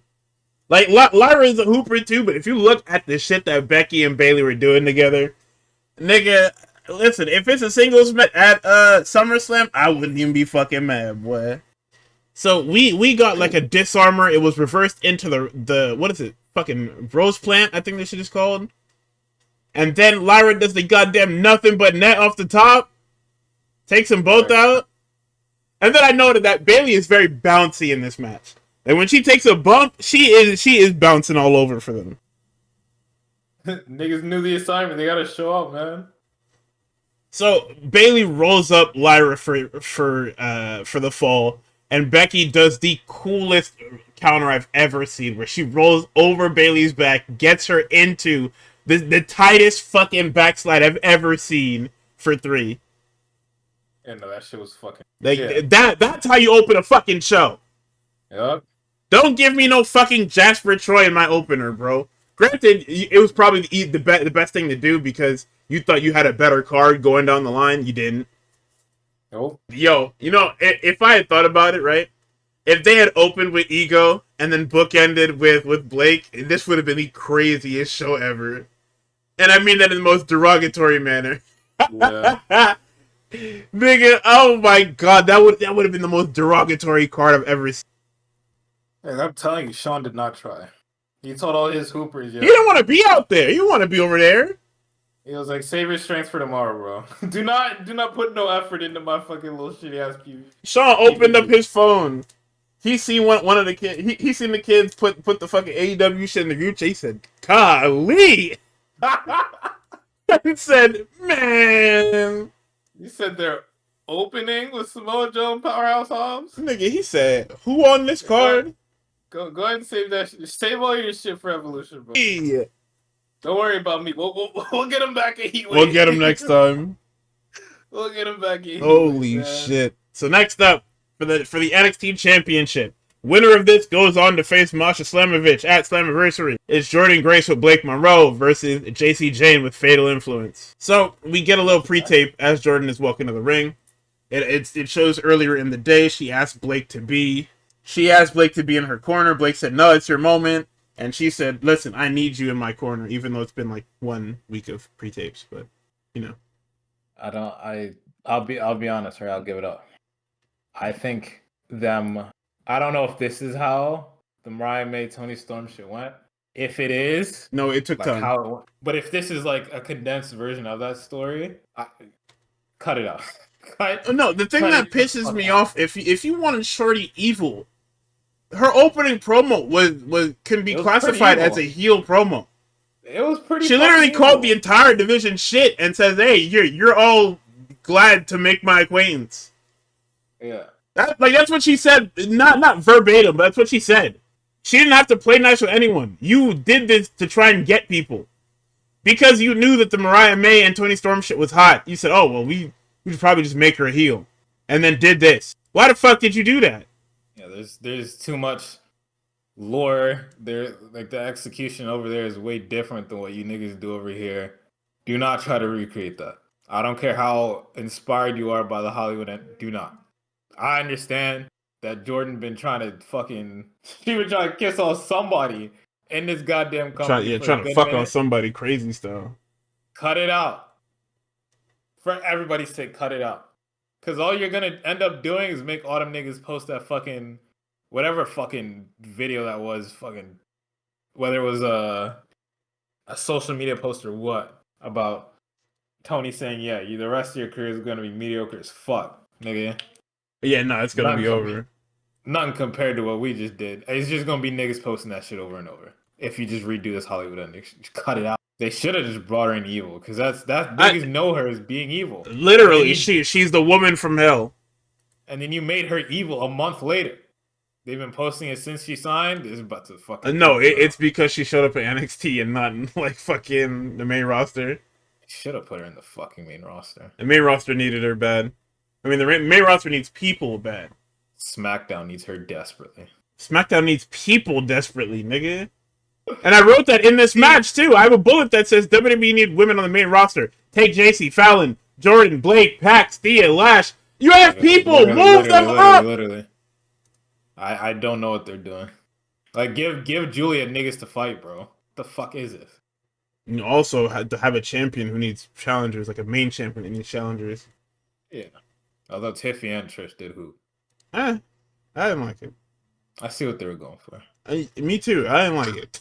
I didn't like that. We have to stat pad JC Jane. No, the fuck. We did already. We're gonna fucking post that goddamn. Was it GG? That damn GG video until the end of time. That shit is so fucking funny, man. What the fuck was NXT, man? Oh my god, man. It was good TV, man. It was. I don't want to say it was peak, but it was good TV. Don't say it was good. It was right after we blew up 2.0. We got the reins back. Blew up. A nigga like me, I'm blowing all this shit up, bro. With this fucking Evolution Evolve fucking. What are they calling it? Silver and black NXT. This shit stinks, nigga.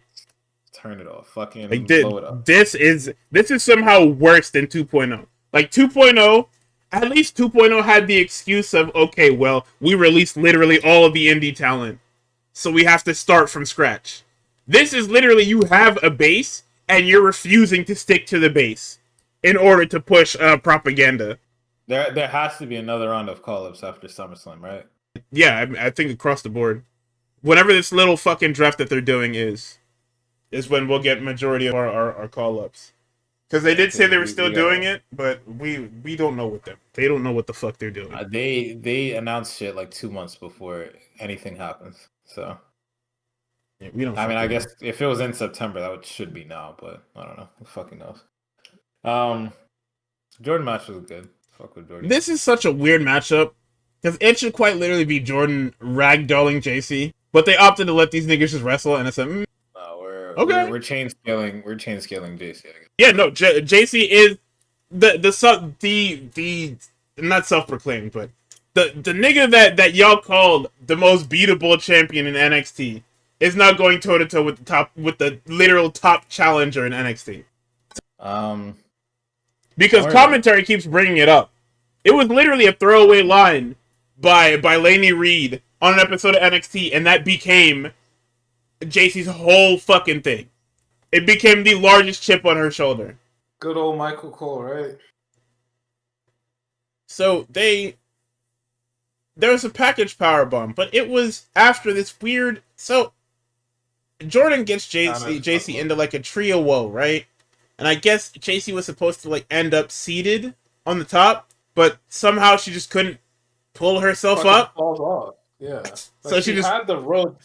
And her ass was on the goddamn turnbuckle, but she just didn't get up. She couldn't pull herself up, I guess, and then she just let herself fall. So then she just gets picked up and packaged powerbomb crazy style. So then let's see. The referee is distracted. Fallon pulls the title and tosses it in to save JC.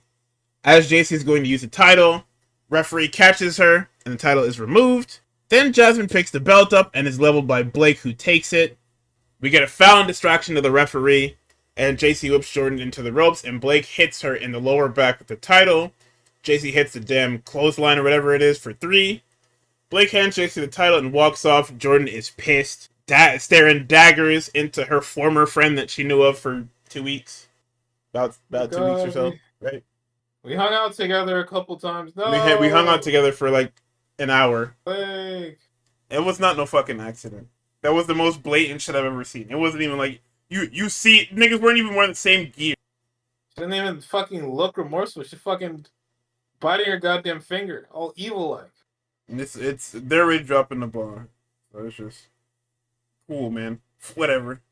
Keep it. They'll treat her better on the main roster. No, the fuck they won't. It's literally just a fucking. I knew this was gonna happen. I knew this was gonna happen. Next up, I don't know what's showing in these fucking NXT talents. Kabuki Warriors, Charlotte and Alexa, Zaruka and Judgment Day, tag team championships. Everybody has matching gear except for the odd woman out team. Kill? Alex? I'm just saying. Wait, who was that? Charlotte and Alexa. Yo, everybody here is a team except for one team, man. What the hell's wrong with you? Oh, sorry. I thought you were talking about fucking Zarya. No, because you know that shit is over. That's what it is. Cut. You getting scared because that shit is over. That's your problem. They've been trying to break your team up for weeks, boy. I don't know how many more times Soul finna get speared out them damn sneakers. Listen, if Austin Theory and Grayson Waller can keep fighting through all this until they get off-screen by Blackbeard this week, Yo, I have hope they can figure it out. that is yo. Ew!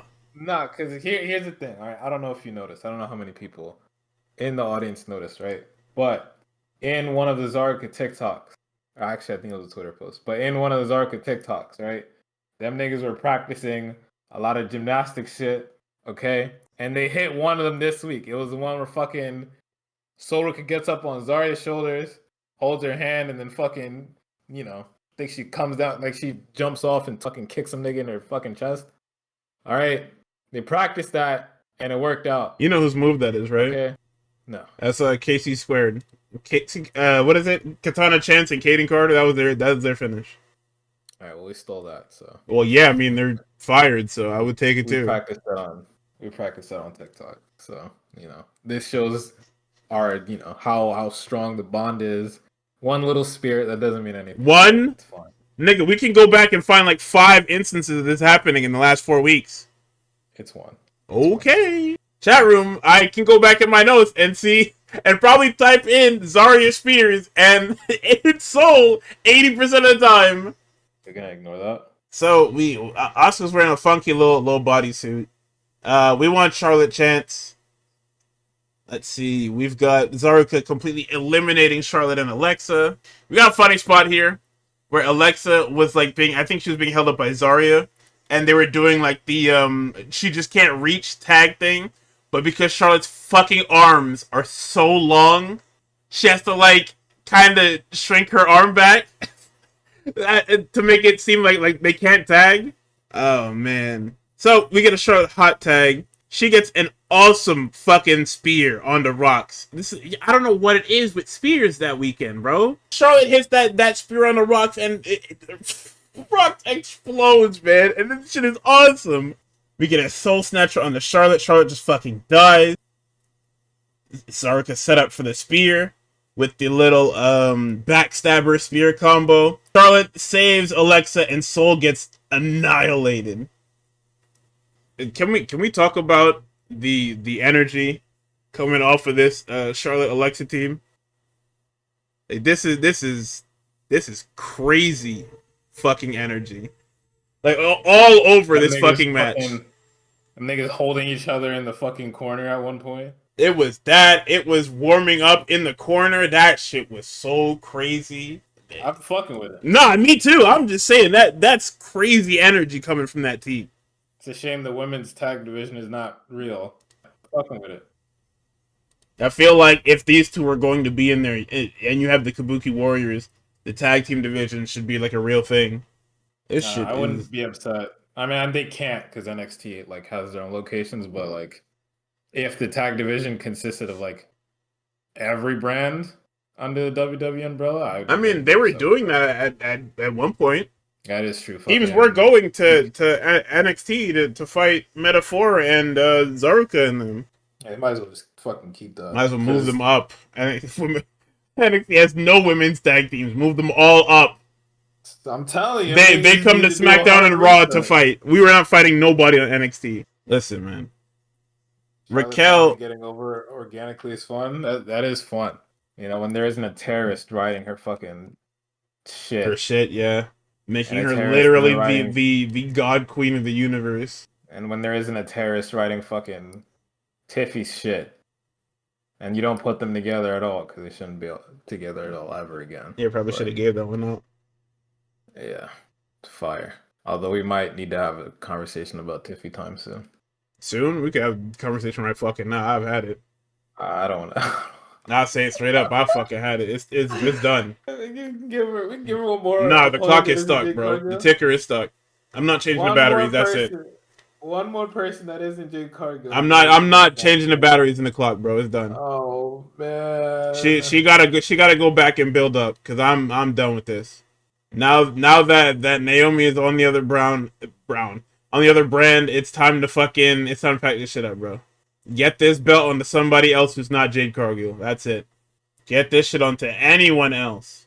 I don't even know who they put that shit on fucking SmackDown. I don't fucking care. It's just not Jade Cargill. Put that shit back on Nia Jax, nigga. Whoa, whoa. I don't care, man. Anybody else. Because this shit is starting to piss me the fuck off.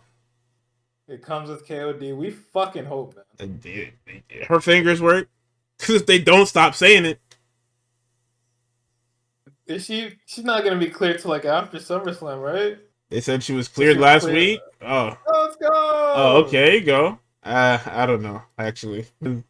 It'll be hype, but then, you know. No, because sitting through a Bianca Belair title reign with that feel, boy, I'll shut the shit off, man. You forgot the new era of WWE. You get that title, you don't have to wrestle anymore. Then what the fuck is the point? I don't know, but you don't have to wrestle. Moving on. Raquel powerbombs Alexa over the top rope into like 8 people, and I said, "Wow, that's shit was kind of hard, bro." Hey, man, listen. So Soul gets pinned. There was definitely legal woman syndrome here, where I just stopped paying attention. But it doesn't fucking matter. We got to where we needed to get. Who cares? Powerbomb on the Soul for 3. Champions retain. Fantastic match. Your opener was good. Your third match was fantastic. Your second match wasn't too bad, but it definitely needed something else. I don't know. Like a Blake title or a Blake alignment change was not enough for this match. You needed something else. Let's see. What is oh, brother. Okay. So we have Trish and Tiffany for the WWE Champion. The state of the fucking gear in this match. What is fucking happening? I seen the gear because once again I told you I was unable to watch everything between D&D and birthday parties and all the shit like that. Wasn't able to watch it, but I was seeing glimpses and clips and the absolute fucking gear, the absolute state of gear in this fucking match. Trish and this fucking flesh-colored bits on her fucking gear. Either cut them out or wear something else. Don't piss me off. Tiff wearing this fucking whatever this is, this little red whatever. No, hell no. Take that shit off. You got 2 colors. You got white and you got pink. You better pick a combination and stick with it. You don't need to wear shit else. Maybe a white and black, if anything, or a black and pink. But red? Fuck no. Absolutely not. Okay, so they start off with grappling, and I look at my TV with the 1,000-yard stare. I said name a more iconic duo than Tiffany and a bump she doesn't have to take. What was that? That was the fucking Hurricane Rana to the floor. I said, what the fuck is this? Can we please, like, just take care of our... Nah. Dude, what is happening? Dropping that shit soon. I mean, she need to drop the shit now, nigga. Very crazy. Oh, my fault. They called Lita and Trish friends, and I'm just like, that... We keep saying this, but if we remember, that was like a very, very, very mean rivalry forever. Like, I know in recent years, we talk about how they reconciled on TV, and they were partners at Evolution or whatever the fuck it was. And no. We need to remember how that feud began and stayed for the longest time. That was the meanest fucking women's feud in like the 2000s. That shit was crazy.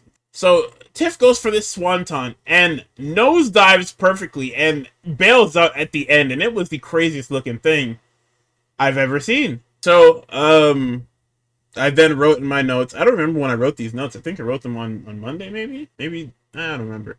Because I wrote, history is going to lie for this match, but in reality, it felt really sloppy. It was more alright than I thought it would be. I thought this shit was going to be trash. I thought it was actually going to be dick on the ground. Nah, that's fair. But it wasn't, it was watchable. It was definitely watchable. I mean, I don't think that's not fair, man. Like, I hate when we have to say that because it's 2025 and both companies have like some of the most talented wrestlers, if not the most talented up-and-comers on the market. It being just okay is like bad at this point, right? Like if we have to like update the scale, it's bad if it's okay, you know?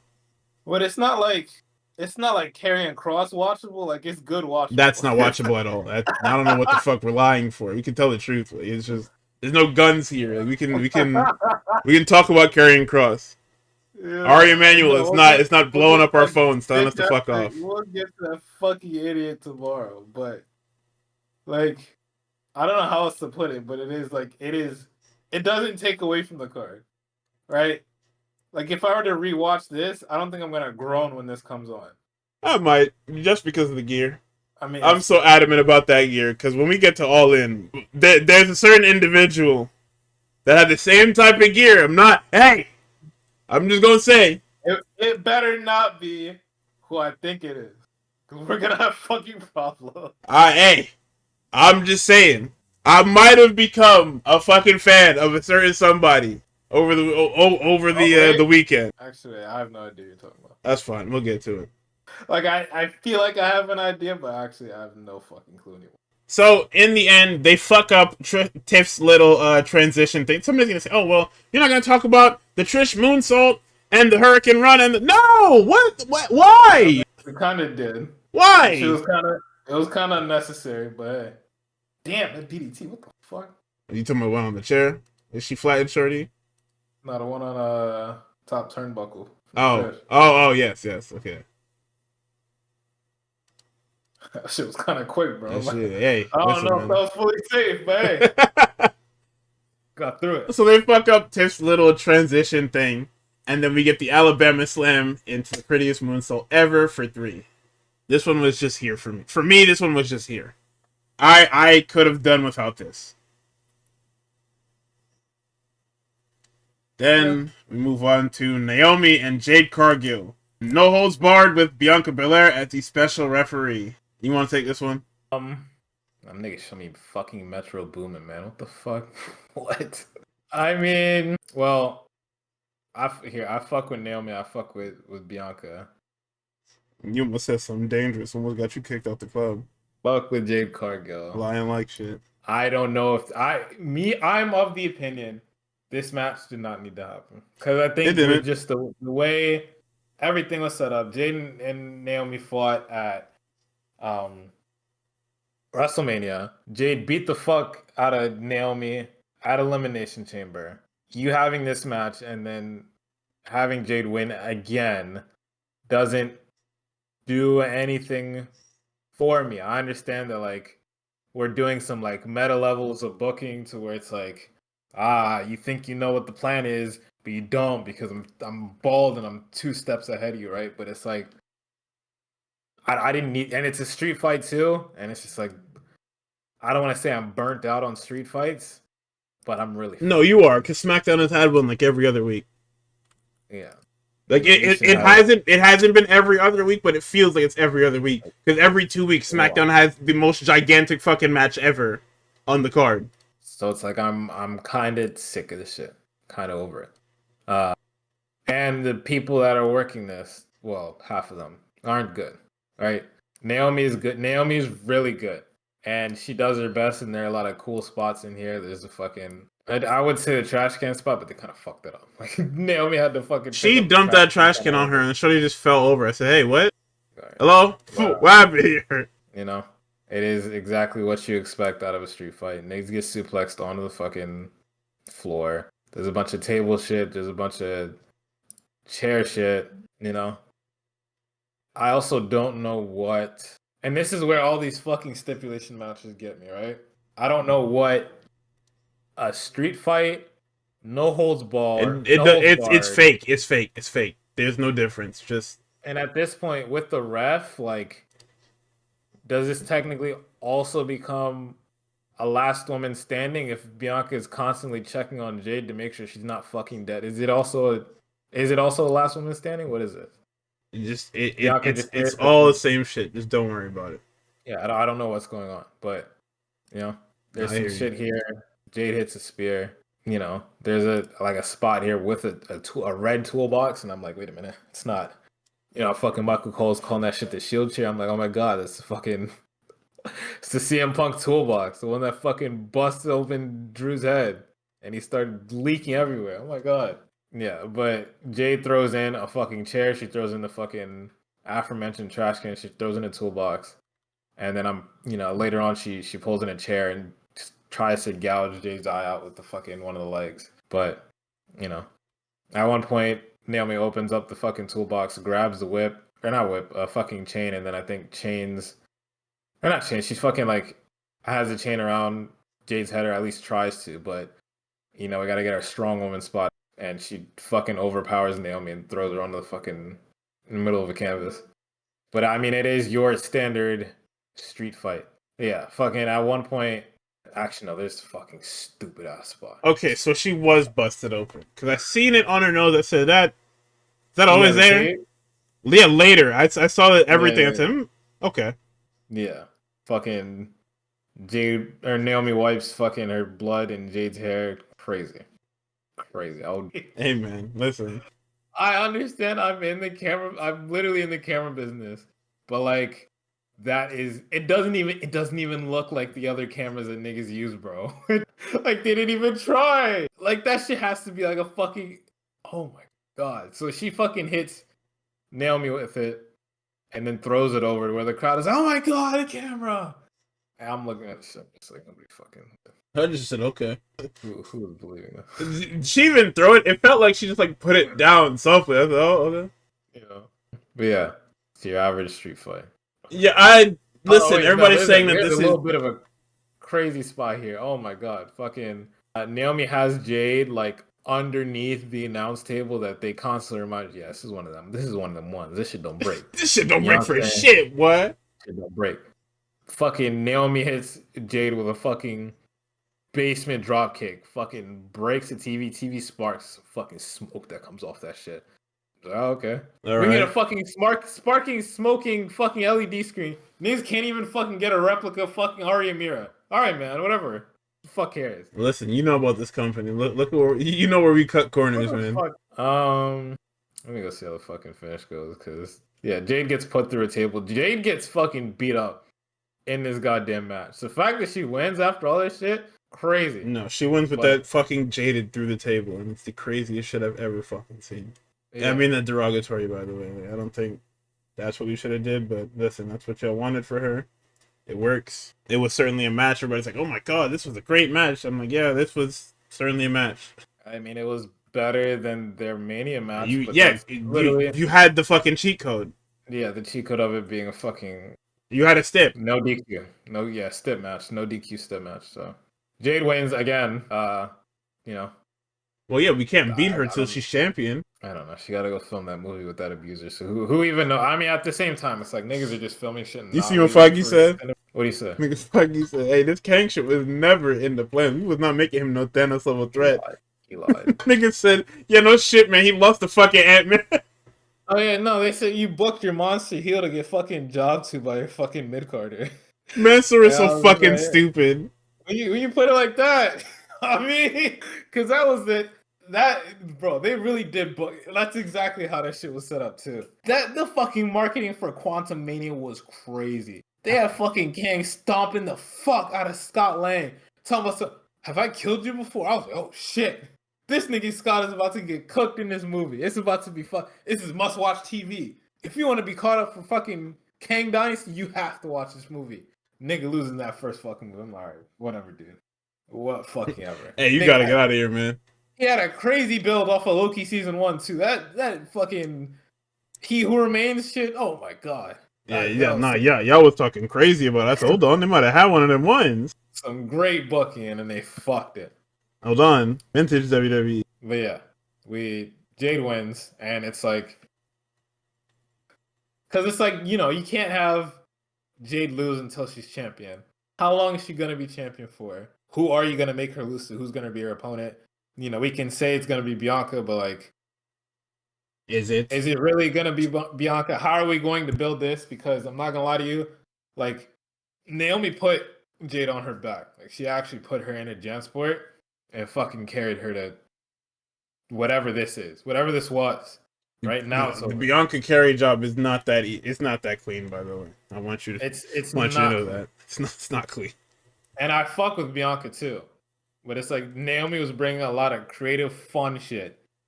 to whatever this feud was. Bianca's gonna drag you by whatever limb she can get her fucking hands on to this finish line, nigga. What are we making Bianca a face? Is Jade heel? Is Bianca heel? What's going on? Naomi was like, I can do whatever. I was face before, niggas love me. I was heel too, and niggas love me too. So she can do whatever. She developed a maniacal laugh. I don't know where she got that from.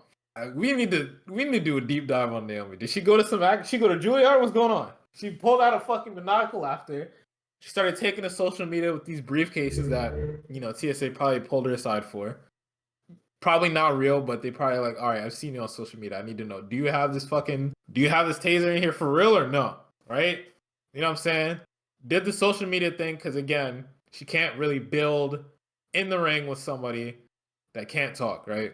You know, Naomi was doing a lot. I don't know if Bianca could do it. Maybe I'm doubting Bianca. Maybe that's my fault, but like, fought. What next? So that's how I feel after that. I didn't think it was supposed to happen. I think those two matches were probably the weakest. And even then, like, if that shit were to come on again, if I rewatch this shit, I'll probably be like, you know, whatever. I'll watch the shit. I don't care. Naomi's good enough for me to like sit there and watch the fucking match.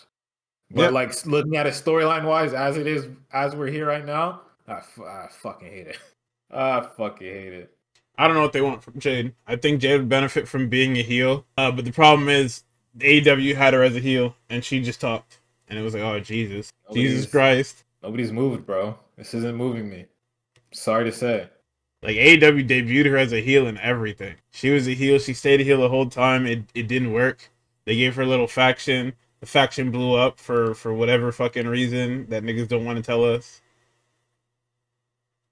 I mean, it's definitely harder to be an effective heel than it is to be like any type of babyface, because like the babyface, I mean, both of them roles have their fucking formula. Hello, insert local city here. If you're MJF, talk about the most fucking the horrible thing you can about this person. Or if you're The Rock, fucking, I forget what city that was where he told them niggas to go smoke some more crack. Shit is ridiculous. That nigga was at his peak, man. But yeah, if you're a heel, talk about how the local sports team sucks. If you're a fucking face, call out, not call out in a derogatory sense, but like, you know, shout out the fucking local sports hero, whatever. You know what I'm saying? I just don't know what they're gonna do with her. I don't know what they're gonna do. Good luck to them. It feels like they're not invested in her, because I feel like it's a great place to put this match, because this match was always gonna happen, right? Right. It's just depending on whether or not it was gonna be for something and where it was gonna be, right? Because if it's not at SummerSlam, well, it definitely isn't at SummerSlam, right? Was it gonna be at fucking? What is the next event? I guess not Clash of Paris. I wouldn't have wasted no fucking Clash of Paris on it. Nobody's buying tickets for that. Is it gonna be a Bad Blood? Honestly, it's gonna be on fucking SmackDown, nigga. It should have been a Bad Blood. Should have been on SmackDown. It's not. Don't need to be no main event. So we have the Evolution fucking all eras battle royal. I watched a little bit of this and I said, I'm not watching this. I know who wins. Steph wins, and all I know is that everybody was complaining that Nia eliminated like all of the NXT talent by herself or some shit like that. And I said, wow, that's kind of fucked. Let me see. Let's see. Had like 6 9/11s on the heel. I did see Lash in the final 2, but I said, I'm gonna watch no fucking battle royal. Yo, fuck, Michael Cole has CTE, bro. Yeah, you do. Candice Michelle, come on now. God, he said that shit like 3 times. Wade Barrett was the 3rd time. Wade Barrett was like, "Yo, did you call her Candice LeRae?" He was like, "Yeah, I called her Candice LeRae." The nigga lied like shit, bro. Son, that's so fucking funny. Man, the longer we keep him away from Pat McAfee, the less he can function on commentary. He needs his work husband. He cannot function without him. Jesus Christ. Yeah, I mean, got Lil Jon. I don't know what else to say. It's fucking battle royals. It was certainly a battle royal. If you want to go down the line of eliminations, Nia eliminated Pax and Izzy first. Everybody said, Jesus Christ. You get 2 camera cuts. Up, there goes Tatum Paxley. You know what I'm saying? Izzy Dame was like, I gotta get mine. Up, there goes Izzy Dame. They said, fuck NXT. Yeah, I hear you, man. Oh my God, bro. What the fuck is wrong with you? And you know what the crazy part is too, bro? The niggas were speculating all weekend, bro. They were like, oh my God. this is the first time that Tatum and fucking Lyra have been in a building since they were, or I guess since like I think what Lyra just got called up to fucking since she won the Intercontinental title or whatever, or was about to. She's in the tournament. I'm like, oh my god, what's gonna happen? You know, fucking Tatum uploads a video. Fucking Tatum stole Lyra's wings again. Lyra's like, give me those back, right?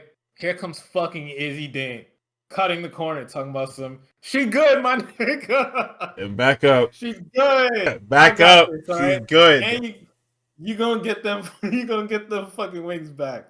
And then Lyra's like, all right, well, you better be careful, because she means a lot. I mean, those wings mean a lot to me. And it's just like, all right. So you think you might get something here, right? Between them, maybe at the battle, maybe Lyra pulls up something. No, fuck no. Killed immediately by Nia Jax. Thanks. Lyra was in the match. Evil now, apparently. Oh no, she was in the opener. Yeah, no, I hear you. Yeah, Zelina's evil now. Apparently, yeah, she was. Who very cares, serious man? Who cares? To the fucking thing. Gives a shit. And her fucking, she turned the Todoroki shit off. She's fucking silver. Yeah, she's silver. Exactly. Yeah, white. I'm evil now, man. Just your food, please. She's a fucking extra ranger from whatchamacallit. No, not even close. That's probably what that's supposed to be. She's like what happens when the fucking when the joke duo for the villains decide, yeah, we're gonna try and be actual bad people now. It's man, food, please move. Team Rocket and Gen 5, bro. Yeah, Team Rocket for like the first 10 episodes, and they just gave up on the stupid ass shit. They said, oh man, this shit is not working. Everybody hates it.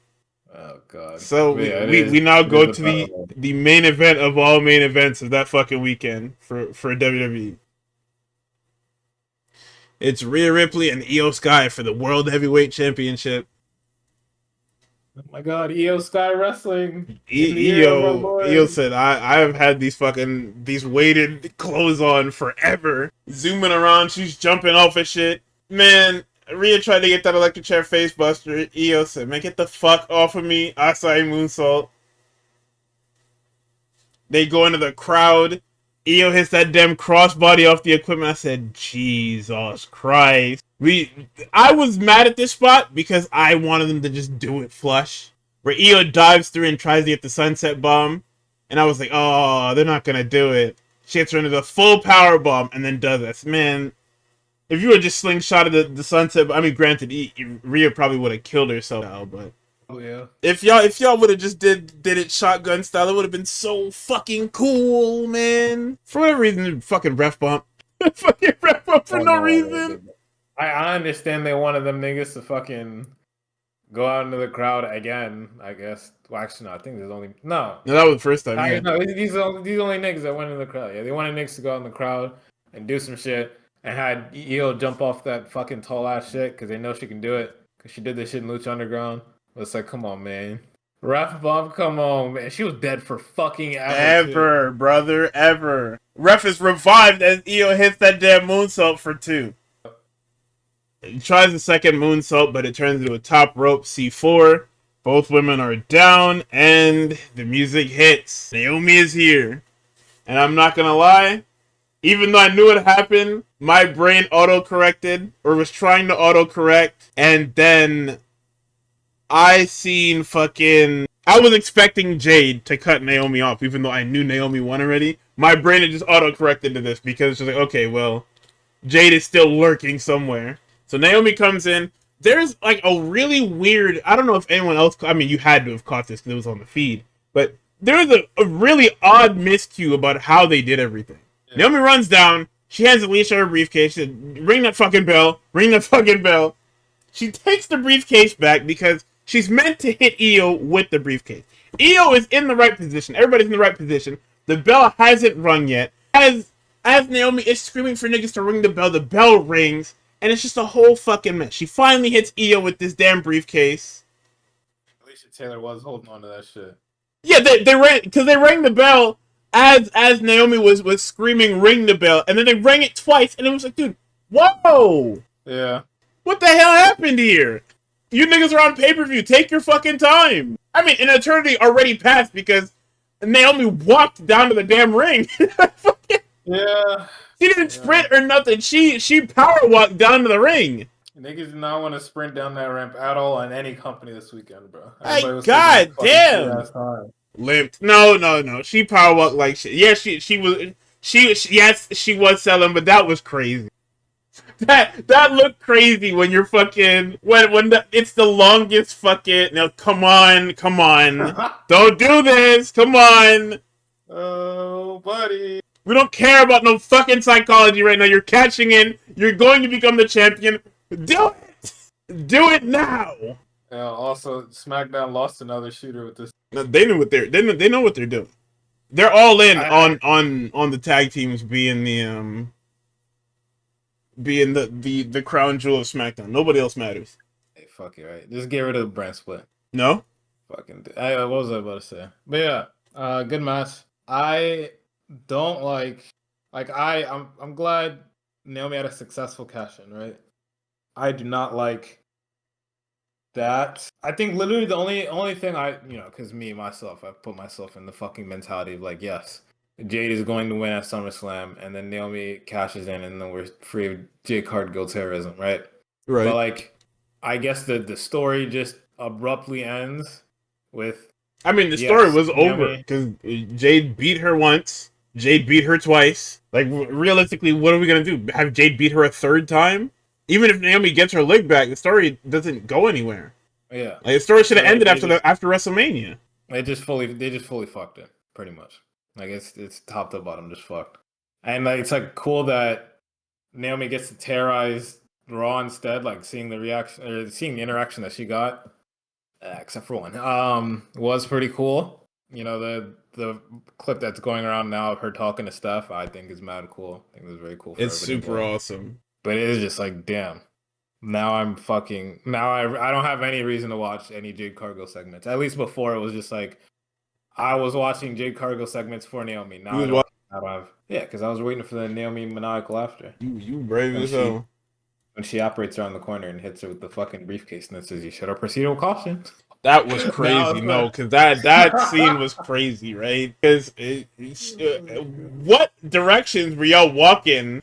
You know what I mean? Like what directions were y'all walking for you to meet Trish here in this manner? And then Nick Aldis hiding around the corner. That was a good segment. That was a great segment. Listen, man. Anyway, that was Evolution. Fantastic pay-per-view, even though it had Jade Cargill on it. Absolutely fantastic. If we are to do an Evolution 3 or to make this yearly, I would take the Battle Royal out of it. I know it's fucked up because it's taking a ton of women off the show, but I Battle Royals are just so not good. Like I just hate Battle Royals. Like I hate the Rumble too. Like the Rumble is supposed to be a super fun thing. I just hate Battle Royals because it's a whole lot of nothing. It's 15 to 30 to an hour of nothing. Like nobody wrestles. Everybody's sitting in the fucking corner waiting for some shit. Niggas get dumped over the rope. Niggas aren't even like actually working. Niggas are throwing the worst worked forearms you've ever seen because they're just going through the motions. Like, enough with Battle Royals, man, please. So we cut over to the only AEW portion of this show. I had to save the best for last. So we open up with Y'all In, and they decided to open up with the fucking Death Riders and Gabe Kidd versus the Ops. I have nothing to say about this match. This was a fucking collision match. Nothing happened. The only thing that happened was in post-match, they killed Samoa Joe, so he couldn't interfere in the main event. And there was nothing. So, not only was the Trios Championship match just a collision match, it wasn't bad. Like, me saying it's a collision match isn't bad. It's just, I've seen this match before. There's nothing special about it. Nothing really pulled me in. Because these guys, the guys in this match, aren't the guys that are going to have, like, a crazy sequence to pull me in. To where I can talk about, oh yeah, you know, they did this, and this. It's 4 powerhouses, Wheeler Yuta and fucking Gabe Kidd. Yeah. Like, it's like, you got Joe, you got Hobbs, you got fucking, what the fuck is this nigga's name? Claudio. And then Shibata hits heavy. And then you have Gabe Kidd and Wheeler Yuta. Like, okay, man, great, thanks. Thanks for coming. Yeah, I don't know why they didn't just have this shit on the Dynamite before. Because they had some other variant. It was like an 8-man tag, wasn't it? With a Hanger in it? So, like Hanger and Moxley. He could have cut that one. Yeah, right. I understand Tony Khan's in love with that shit, but like that shit. Yeah, he's really doing he's putting a lot into these fucking 6 to 8 man tags. Like, he hears that people hate them, and then he's like, yeah, you know what? Just gonna triple down into them. Why the fuck not? Why not, right? So, men's casino gauntlet match. This is the most foregone conclusion match I've ever seen. I don't even want to talk about it. Like, it's nothing happened, man. We got Ricochet minutes for the first time, and the Luchadors come in. The Luchadors do great stuff. Mystico gets some kind of revenge on MJF, and then MJF wins because MJF was always going to win. Because look at who's in the fucking match. There was nobody. MJF was the only person in the match with a story who was a main eventer. Number 2 was Mark Briscoe. I love Mark Briscoe. We all love Mark Briscoe. We know where Mark Briscoe is on the totem pole. They're not pulling the trigger on that nigga ever, probably. They already did when he won the Ring of Honor title and then lost to Jericho. Yeah. Wow. Yeah, exactly. Wow. And that was the beginning of Jericho being Jericho's most recent act of terrorism. So we move on. Adam Cole is concussed, so his title's up for grabs. He comes out and talks about the possibility of retirement, and this is the heaviest segment I've ever seen on what's supposed to be like a really happy and fucking electric show. Like, if you look at him before he even fucking starts talking, he's crying. Roddy and Kyle look fucking defeated and destroyed. And it's just like, dude, oh man. Like, this was it was so and it sucks because, like, if you look at Cole's been in AEW since like 2022. And he has lost so much time to injuries, to concussions, to all. Like, he just keeps getting concussed. We don't know what it is, because it happened at Forbidden Door. What was that? 2 years ago or 3 years ago now? It happened at fucking It just keeps happening to him. Like, this is another guy. It's like, Seth, do we have to wrap you in fucking bubble wrap, nigga? Like, what? And don't get me wrong, this is super heavy for me because I fucking love. I love Adam Cole, and it super duper sucks. Yeah, and then the next person out is fucking Danny Garcia, and say, all right, well, everybody daps up, everybody hugs, and then Garcia's dancing on the fucking ring, and shitty little music. Oh man, please no.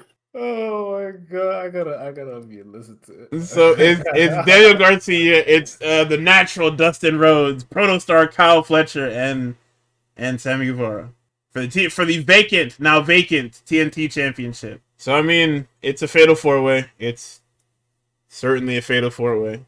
I don't like the field in this match. Danny Garcia getting in by proxy of losing to Kyle Fletcher. Like, Kyle Fletcher should be in this match. And I don't know who else. It probably should have just been him and Garcia again. And then he just beats Garcia for the belt. But, I mean, they wanted to do something for Dustin Rhodes, which is cool. They wanted to use Sammy Guevara for whatever fucking reason. Niggas were trying to tease. Oh, could Sammy Guevara become a 4-time TNT championship? Shut the fuck up, man. Shut up. I had forgotten that he won this fucking belt that many times because nobody else was around. Everybody shut the fuck up, man. So, we have Sammy Guevara and Garcia doing a C4 to the floor because fuck our bodies, right? We just... yeah, C4 to the floor. Sure, man. Why not? Double superplex onto Fletcher and Guevara by Garcia. We get a destroyer on a crossroads and then Dustin sets up Fletcher for a Shattered Dreams. And then all the faces hit Fletcher with the Shattered Dreams. And then the finish comes about when Garcia has Dustin in the Dragon Tamer. Dustin rolls him into a cradle and gets him with the 3. Super emotional moment. We find out that the Von Erichs are here because it's Texas. You know, I had been asking for where the fucking Von Erichs are because they've been hurt for like a year and a half now. And I guess they did this just to fuck with me, clearly. Like, this was one of their ploys to just fuck with me in specifics. But it was a feel-good moment. I'm happy for Dustin because this is his first singles title in AEW in 6 years, since the company started. He's always had matches for the TNT title, and he's always put on great matches chasing the TNT title. So to see him finally win it, I mean, the circumstances fucking suck. Yeah. But seeing him win that belt was fucking awesome. And he's super emotional too. Like, that's the most emotional I've probably seen that nigga. Like, that was awesome to see. Next, we have the fucking Mona Lisa, man. Good fucking God. Have I told you about how much I fucking hate the Young Bucks because they're fucking cornballs, but like they're the greatest tag team wrestlers ever? They're actually so good. Oh my fucking God, they're so annoying, bro. Like, they have a dog shit fucking opening. Yeah, they have a dog shit gimmick They're fucking lame-ass niggas in real life, but when it comes to wrestling, oh my god. Yeah, the first hour was crazy because you have the haunted fucking TNT Championship, MJF literally spending 90% of this casino match on the outside and then winning, and then you had a collision match in the opener. That was nah. Somebody gotta get spanked for that, because that was crazy. If you actually look at the first two matches, that was crazy. Nigga, inserting Dustin Rhodes and Sammy Guevara and Daniel Garcia into this match was also crazy. Also, not pulling the trigger on Kyle Fletcher, crazy. Making that nigga wait even longer, I guess. I mean, yeah, because the whole thing was, I guess, they wanted like the crowning achievement or whatever. I don't know. I don't fucking know. But anyway, we have the tag match. It's Swerve Strickland and Ospreay versus the Young Bucks for the EVP title versus Swerve and Ospreay's title contendership for 1 calendar year.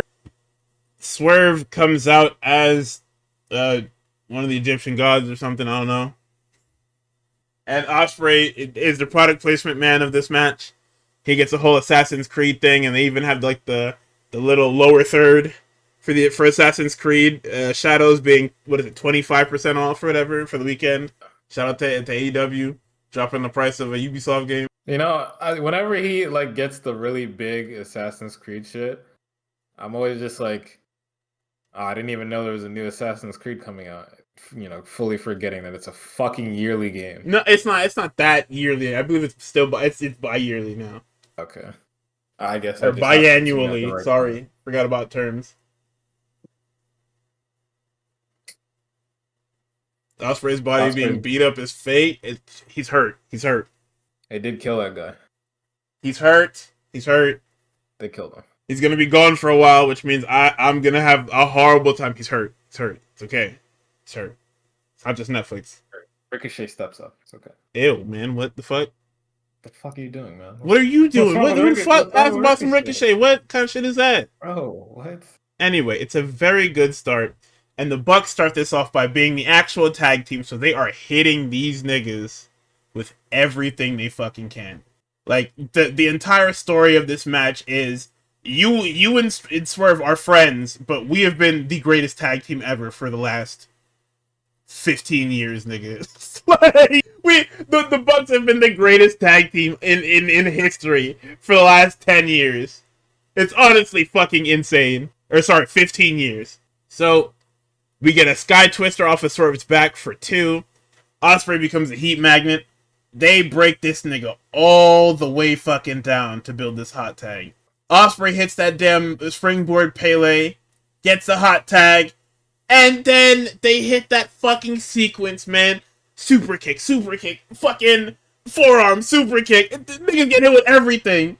Niggas get hit with stereo destroyers. And then get hit with the hidden blade of the house call, man. Fuck! That one cameraman and like if we're looking at it from the hard cam, the fucking bottom left post, that nigga was getting fucking everything, bro. The rest of the cameramans got fucking scammed. That nigga got every cool fucking angle in the goddamn show. Shit is ridiculous. Oh man, these niggas were cooking. This shit was crazy. Fighting spirits. Fucking simultaneous house call hidden blade is actually some cheater shit. How the fuck am I supposed to compete with that in any other fucking... They're like the craziest tag team ever, and honestly, if they had lost this match, I wouldn't have even been mad. Everybody expected it. Because that would mean that these niggas were going to be in a tag division cooking with fucking Bobby Lashley and pals. Yeah. She'll be fire, bro. So then we get stereo styles clashes because fuck me. We get the Swerve Stomp and the Stormbreaker for 2. Then Nick Jackson decides he's gonna super kick Nana. Fucking just because he sees him minding his own business and says, super kick. We get a Meltzer driver to Swerve on the floor. Hidden blade on the Ospreay by Nick Jackson, which is fucking crazy. Nigga, when they hit More Bang for Your Buck, I said, oh my god, that is More Bang for Your Buck is one of the coolest tag moves ever. You got the damn Finley roll into the fucking moonsault into the 450. Oh my god, that shit is so fucking cool. EVP trigger is blocked into the Oz Cutter, which is blocked into another EVP trigger, but he gets saved by Swerve. Swerve gets eliminated by a damn hidden blade. They get a poison Rana into the EVP trigger. Like, this is just moves. But it's not just moves. It's where there's a reason there's a reason why we're getting to these moves. It's not just, okay, video game, you hit me with something, I get up and I hit you. No. The move is hit, there is a transition to the next move.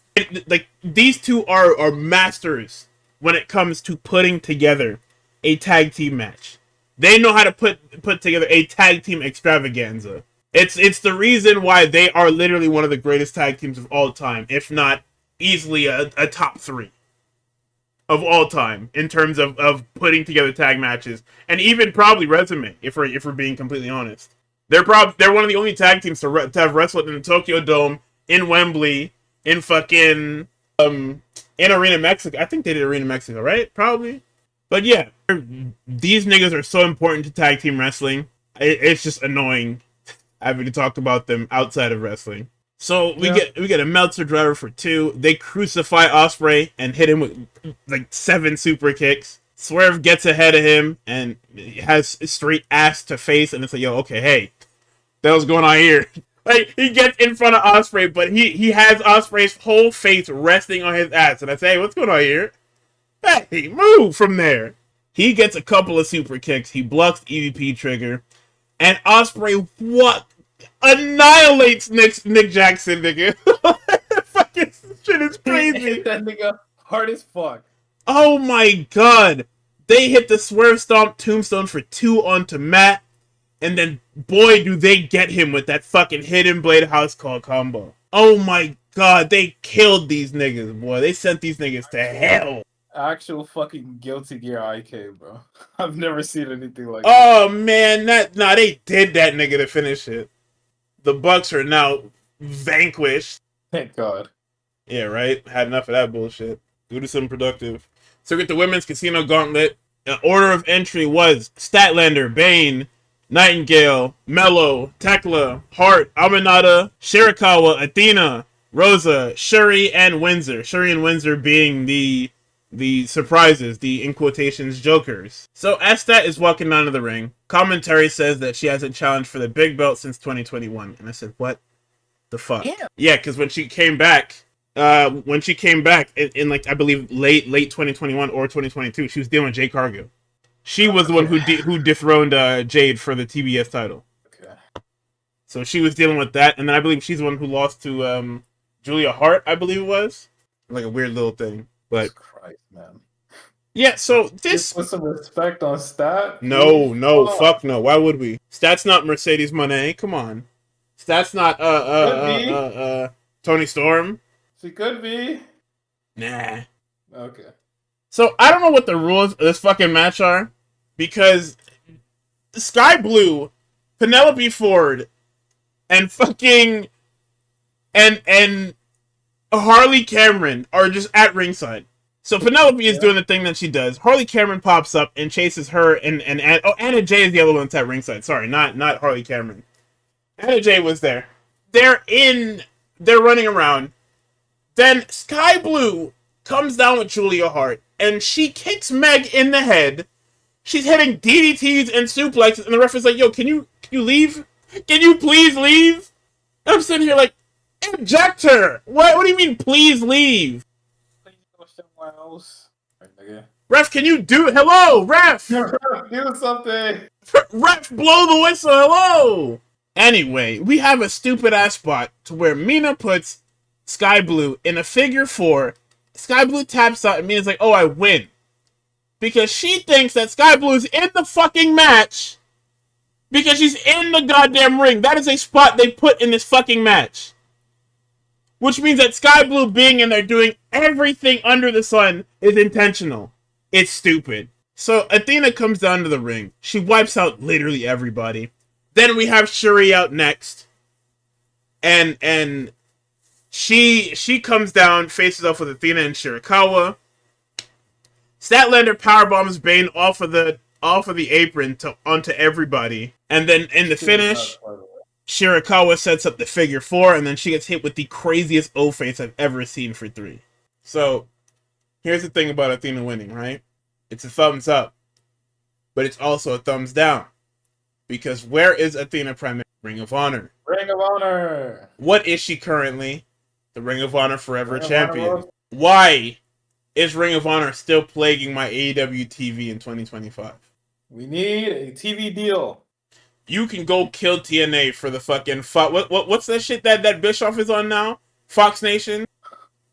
You can go fight with TNA for a Fox Nation spot at 11 p.m. You might as well tell me to stream that shit on Truth Social, nigga. What the fuck? Nigga, somebody said a Tubi deal is better than that. And Dave said, you damn right, nigga. Oh my god, Fox Nation? Nigga, I don't know if people even have Fox Nation natively. No, hell no. Like, I think that's in the highest tier of cable package, right? Like, that's Fox Nation. That is a hidden channel, bro. That's not basic cable. That's one of them ones, bro. Like, this is a channel that you have to fucking fight. You gotta ask your ISP to load this one.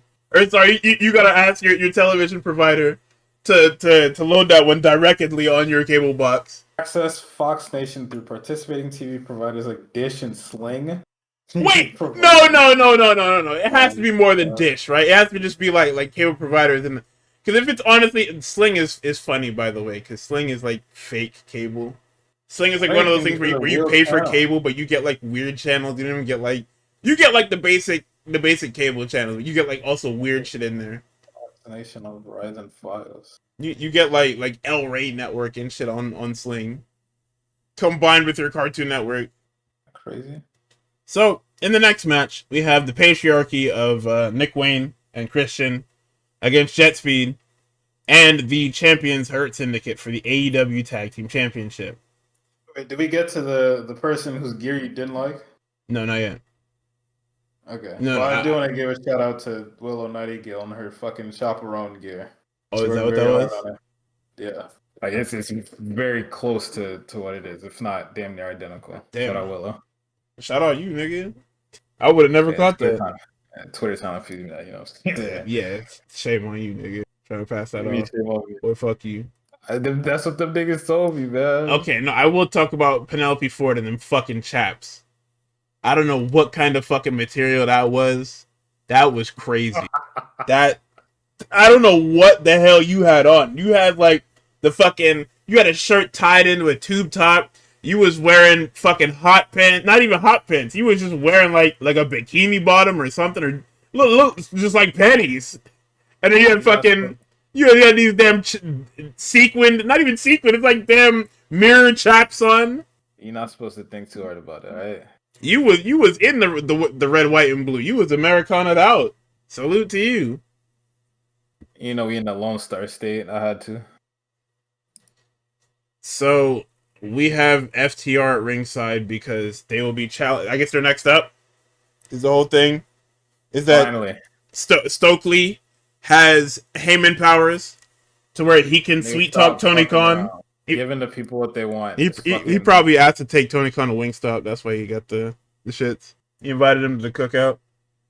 Look who's getting. Never mind. Listen, man. Stokely, that is some shit he would say. That is my guy, though. Stokely. So the champions are out first with Westside Gunn. Don't piss me off. Stop doing this. The champions are also wearing Dallas Cowboys gear. I don't know if you caught that. I looked at it and I'm like, the silver and the blue, and I mean, like, what else could that be, right? No, that is Cowboys gear. It has to be, because I sent it to Vash. I'm like, are these? This is Cowboys gear, right? He says, I mean, it looks like it. I'm like, yeah, it has to be. That's their fucking home colors. I'm pretty sure. Home colors. Right. I mean, I guess they can wear either or at home, but like that is their regular colors, the fucking dark blue with the silver. Yeah. Okay, just making sure. I mean, we are in Texas. It makes sense. Yeah, I didn't know that Bobby Lashley was a Cowboys fan. Sorry for you. You may be the almighty, but boy, do you suck at picking fucking football teams. Hey. Sorry. Eagles fan jumping out right now. Nigga, it's ridiculous. So, electric chair on the Nick Wayne, and Kevin Knight drop kicks this nigga, and they Just let this nigga go under everybody below them. And I said, holy smokes. Let's see. Lashley throws Christian into FTR ring. Nothing happened. It was just everybody being cool. Jet Speed and Nick Wayne flying all over the place. Shelton and Lashley throwing everybody everywhere. Lashley throws Christian into FTR. And then he throws him in. They get on the apron to see what the fuck is up. Then he throws Christian into FTR again. Hits a spear for the 3. I mean, it's an okay match. It just, I don't know what it is with the Hurt Syndicate and these fucking tag matches, man. Like, you niggas, y'all bodies work. Niggas not getting pressed enough. Like, you niggas are in fantastic condition. But y'all keep having these tag matches to where it's just like, I could fast forward this and not miss anything. So, I don't know, man. Post-match, FTR is stalking Christian. Nick Wayne and Kip Sabian stop them with a chair. Then they all decide to kill Christian, like, as a group, and they're all having, like, a powwow over killing Christian. And honestly, Nick Wayne deserves to kill Christian. Because he has been belittled and treated like shit by a fucking psychopath who has been calling him his fucking dad. Yeah. He also made fun of his dad, his biological father, who is dead. And has been terrorizing his mom. Yeah. So, there is nothing evil about Nick Wayne. Nope. Nick Wayne is the babyface in the situation. Christian deserved literally everything. And Mother Wayne was right to say so. He deserved everything. Yeah. But you can't team up with FTR like that because those guys are evil, even though they're also kind of right. I said, now FTR and Wayne/Sabian are going to kill Christian, ? Oh, this is literally Cope setup. This is kind of lame as fuck. Yeah. Cope comes out with his stupid little stick. He lays out FTR, Wayne, and Sabian. Helps Christian up. Tries to mirror Christian's "go fuck yourself," and he tells him to go find himself. And I talked to Memesy about this in the Discord. And the way that Cope pitches this line is the worst I've seen in quite a bit. Because he does the go, and everybody's like, oh! And then he says, find yourself. And I said, why the fuck did you read it syllable by syllable? You could have just said, go find yourself. You didn't have to read every part of find yourself. You gotta make sure you niggas heard me clearly. He fucked it up. Anyway, I guess returning Christian soon enough. I mean, honestly, if you turn Christian, you need to bring him back with fucking Jungle Man. Fucking Jungle Man Jack Perry. No more scapegoat. Just bring him back as a babyface. Bring back the Jungle Man. Turn that scapegoat shit off, man. Just go back to being normal. Yeah, I mean, I don't know. I feel like this is. I mean, I'll say what it is. Shit's nostalgia bait. Fucking. No, absolutely. Wow. It's why we're getting Team 3D versus the Hardys at Bound for Glory. Yeah, like it's supposed to. Oh, you guys remember when Christian and Edge were friends? No, I remember. Pepperidge Farm does not remember. I don't want to remember. That's enough. It's been too long. Because, like you said, everybody in both of these stories that are connected, the fucking Wayne family and FTR, are justified for doing what they. Maybe I'm a bad audience member, but FTR was like, "Hey, listen, we have helped you with this Death Rider shit for long and fucking enough. You guys are distracting us from getting any type of tag team gold in this company. We cannot keep helping you, right?" And then them niggas went and did the trios thing for a little bit. And I'm pretty sure they lost again. And then they're just like, fuck this nigga, right? They shatter machine that nigga and we pop like shit, man. They're within their right to do that, because you wasted my fucking time, man. I'm sick of this shit. What's that nigga, the one fucking TikTok basketball guy? Hey, I've had enough of this guy, Ron. I'm sick of this dude. I'm tired of that nigga. Fucking Nick Wayne is even more justified. Like, we didn't even try to have Christian start to turn the corner on Nick Wayne. We didn't try. We didn't have him pull him aside and be like, Nick, I'm very hard on you, but I'll be honest, I'm proud of you. I really am proud of you. I don't think he did any of that shit. No, he said it, but because it's Christian, we know it's insincere. Yeah. That's the whole thing, is that it was never like a heartfelt, you're my son. It was, you're my minion, and I'm going to use you to get to the top again. But you didn't have him start to turn the corner in any meaningful way. right? And on top of that, he said a lot of bad shit about this guy. And he Yeah, kept your talking crazy actual about his father, mom. your actual crazy, and then he's all but said he's fucked Nick Wing's mom 7 ways to Sunday. So it's like, of course I'm gonna kill you. Yeah, actually. People are supposed to be upset. I don't know what's going. I don't care. Fuck that guy. Actually, fuck that And guy. then you put these two fucking evil niggas together, and I'm supposed to pop because one of them called back to the other about fucking finding himself. Yep. And then the entire reason why Cope's entire quest for like the last year of defeating John Moxley and freeing the AEW title, he doesn't even come back for that. He comes back to help fucking Christian. He comes back to fight FDR. Like, what the fuck? And even then, on his return, he does a bunch of grandstanding when the guy he's supposed to Nigga, Christian was about to get his head blown off his shoulders. This nigga is hyping the crowd up, doing his full entrance. Roman Reigns, you're free. We will now remember Christian as one of the worst return saves ever. Yeah, actually. Oh my god. Fucking ridiculous. So in the first third of our 3-match main event, because Tony Khan is pussy, Mercedes Moné is against Toni Storm for the AEW champion. Mercedes has the Texas Rangers cheerleaders wearing her titles as she wears a robe with all of her victims on it. This is who I've turned the corner on. After all of this, I'm a fan of the CEO, I have to say. Yep. She got me. Finally. Nigga, I seen that robe, I say, golly. I said, oh, no, she's seen the Jushin Liger picture that niggas kept spreading on the internet and talking about she should do this. Nah, yeah, I'm a fan now. Like, I've always not admired, but enjoyed her work. Now I'm a straight up fan. I have to be now. Also, Trish Stratus, you had some of the worst gear I've ever seen, and she had some of the best gear I've ever seen, and y'all was wearing the same thing, and it's crazy. Like, you need to find yourself. You need to find yourself. You need to find something. Hey man, them tassels was working, man. Get the fuck out of here. Man. You can't have your cake and eat it too. You need to pick one. Are we gonna be a mom or are we gonna be hot as fuck? You can't be both, but you're choosing. You're picking one over the. You're hating, but I get it. I understand. I'm not hating. I'm telling the truth. We talked about it. You have the cutout flesh-colored parts of this gear for obvious reasons. Either cut them out or wear different gear. It's just that simple. Because why are they flesh-colored if they're not supposed to like mimic being open skin? You would do something else. It's just fucking ridiculous. All right, yeah, I know. That's okay.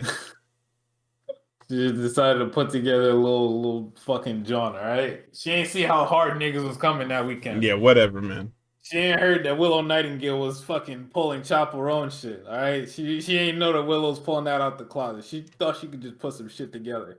Clearly ain't know this was fucking Fashion Week, nigga. Actually, Fashion Week. This shit was crazy. Wrestling Fashion Week. Niggas pulling out their best gear. So, Tony uses Luther to throw Moné off the damn apron. Then Moné hits Luther with a Meteora as he's holding Tony, so he drops her. We get a top rope sunset bomb. Then, of course, 9/11 for me specifically.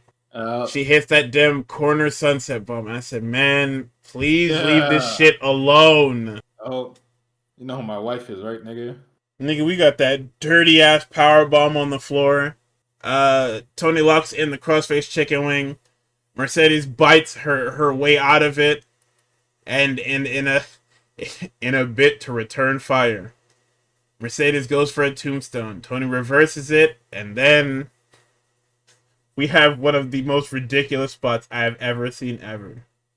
What? I actually love Toni Storm so much. She's fucking insane. And y'all better apologize to commentary, because Taz Excalibur got blown away by that and then snapped right back. Them niggas corpse for like a second and then went right back to work. Them niggas didn't know that shit was coming, bro.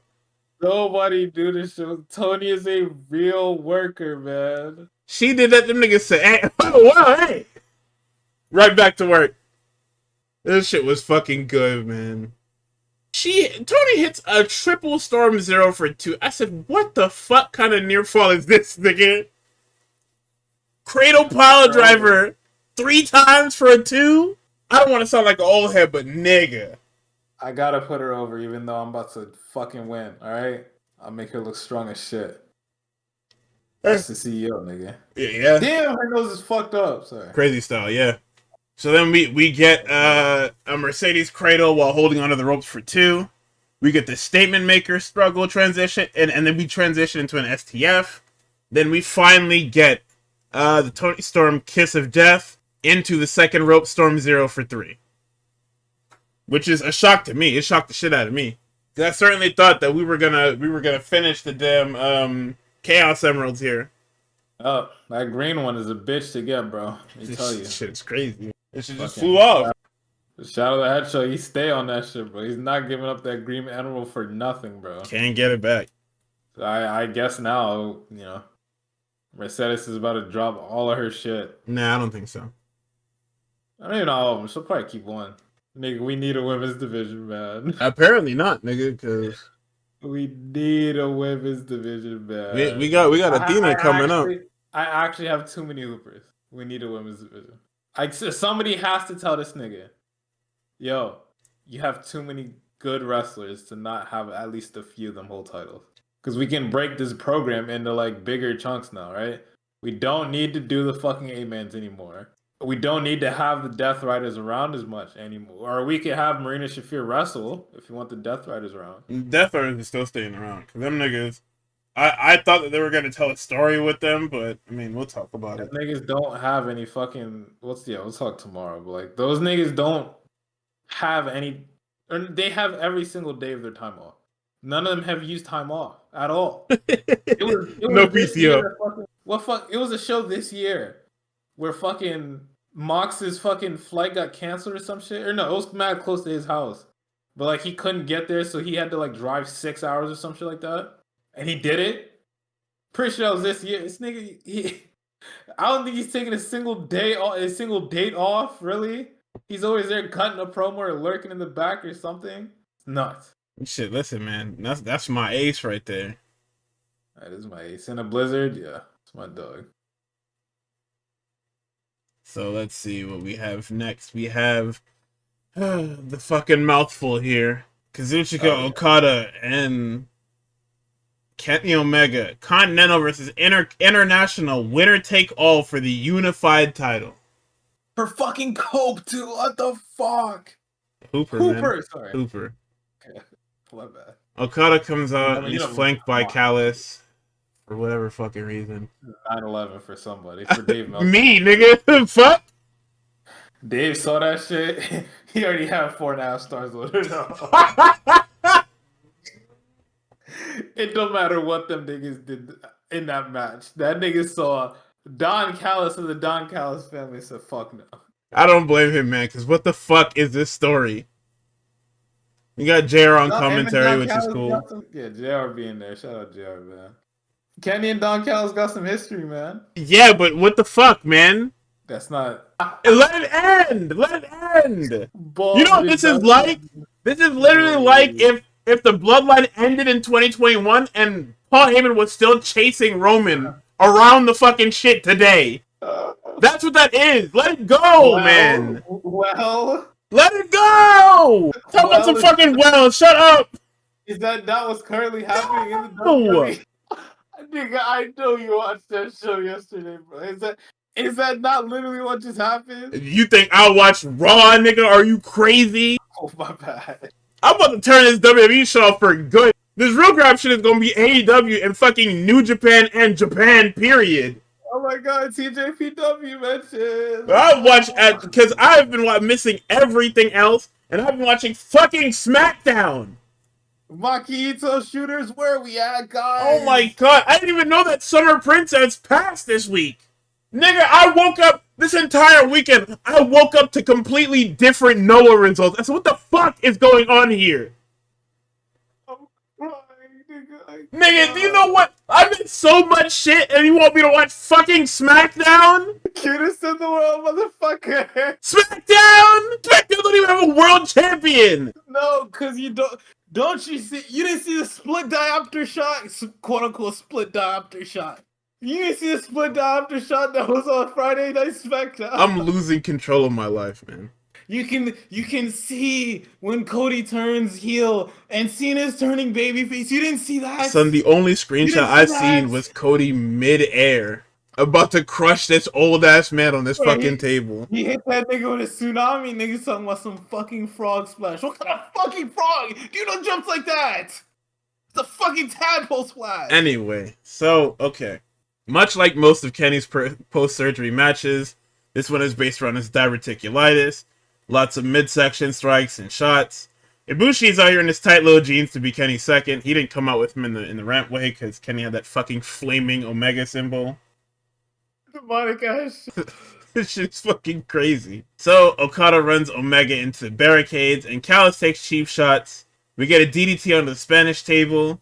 Kenny does his Terminator dive on the Okada, and then fears Callis with a point. Like, this shit is crazy. I've never seen somebody get aura'd like that in my life. Oh, yeah. We get a superplex on the Okada.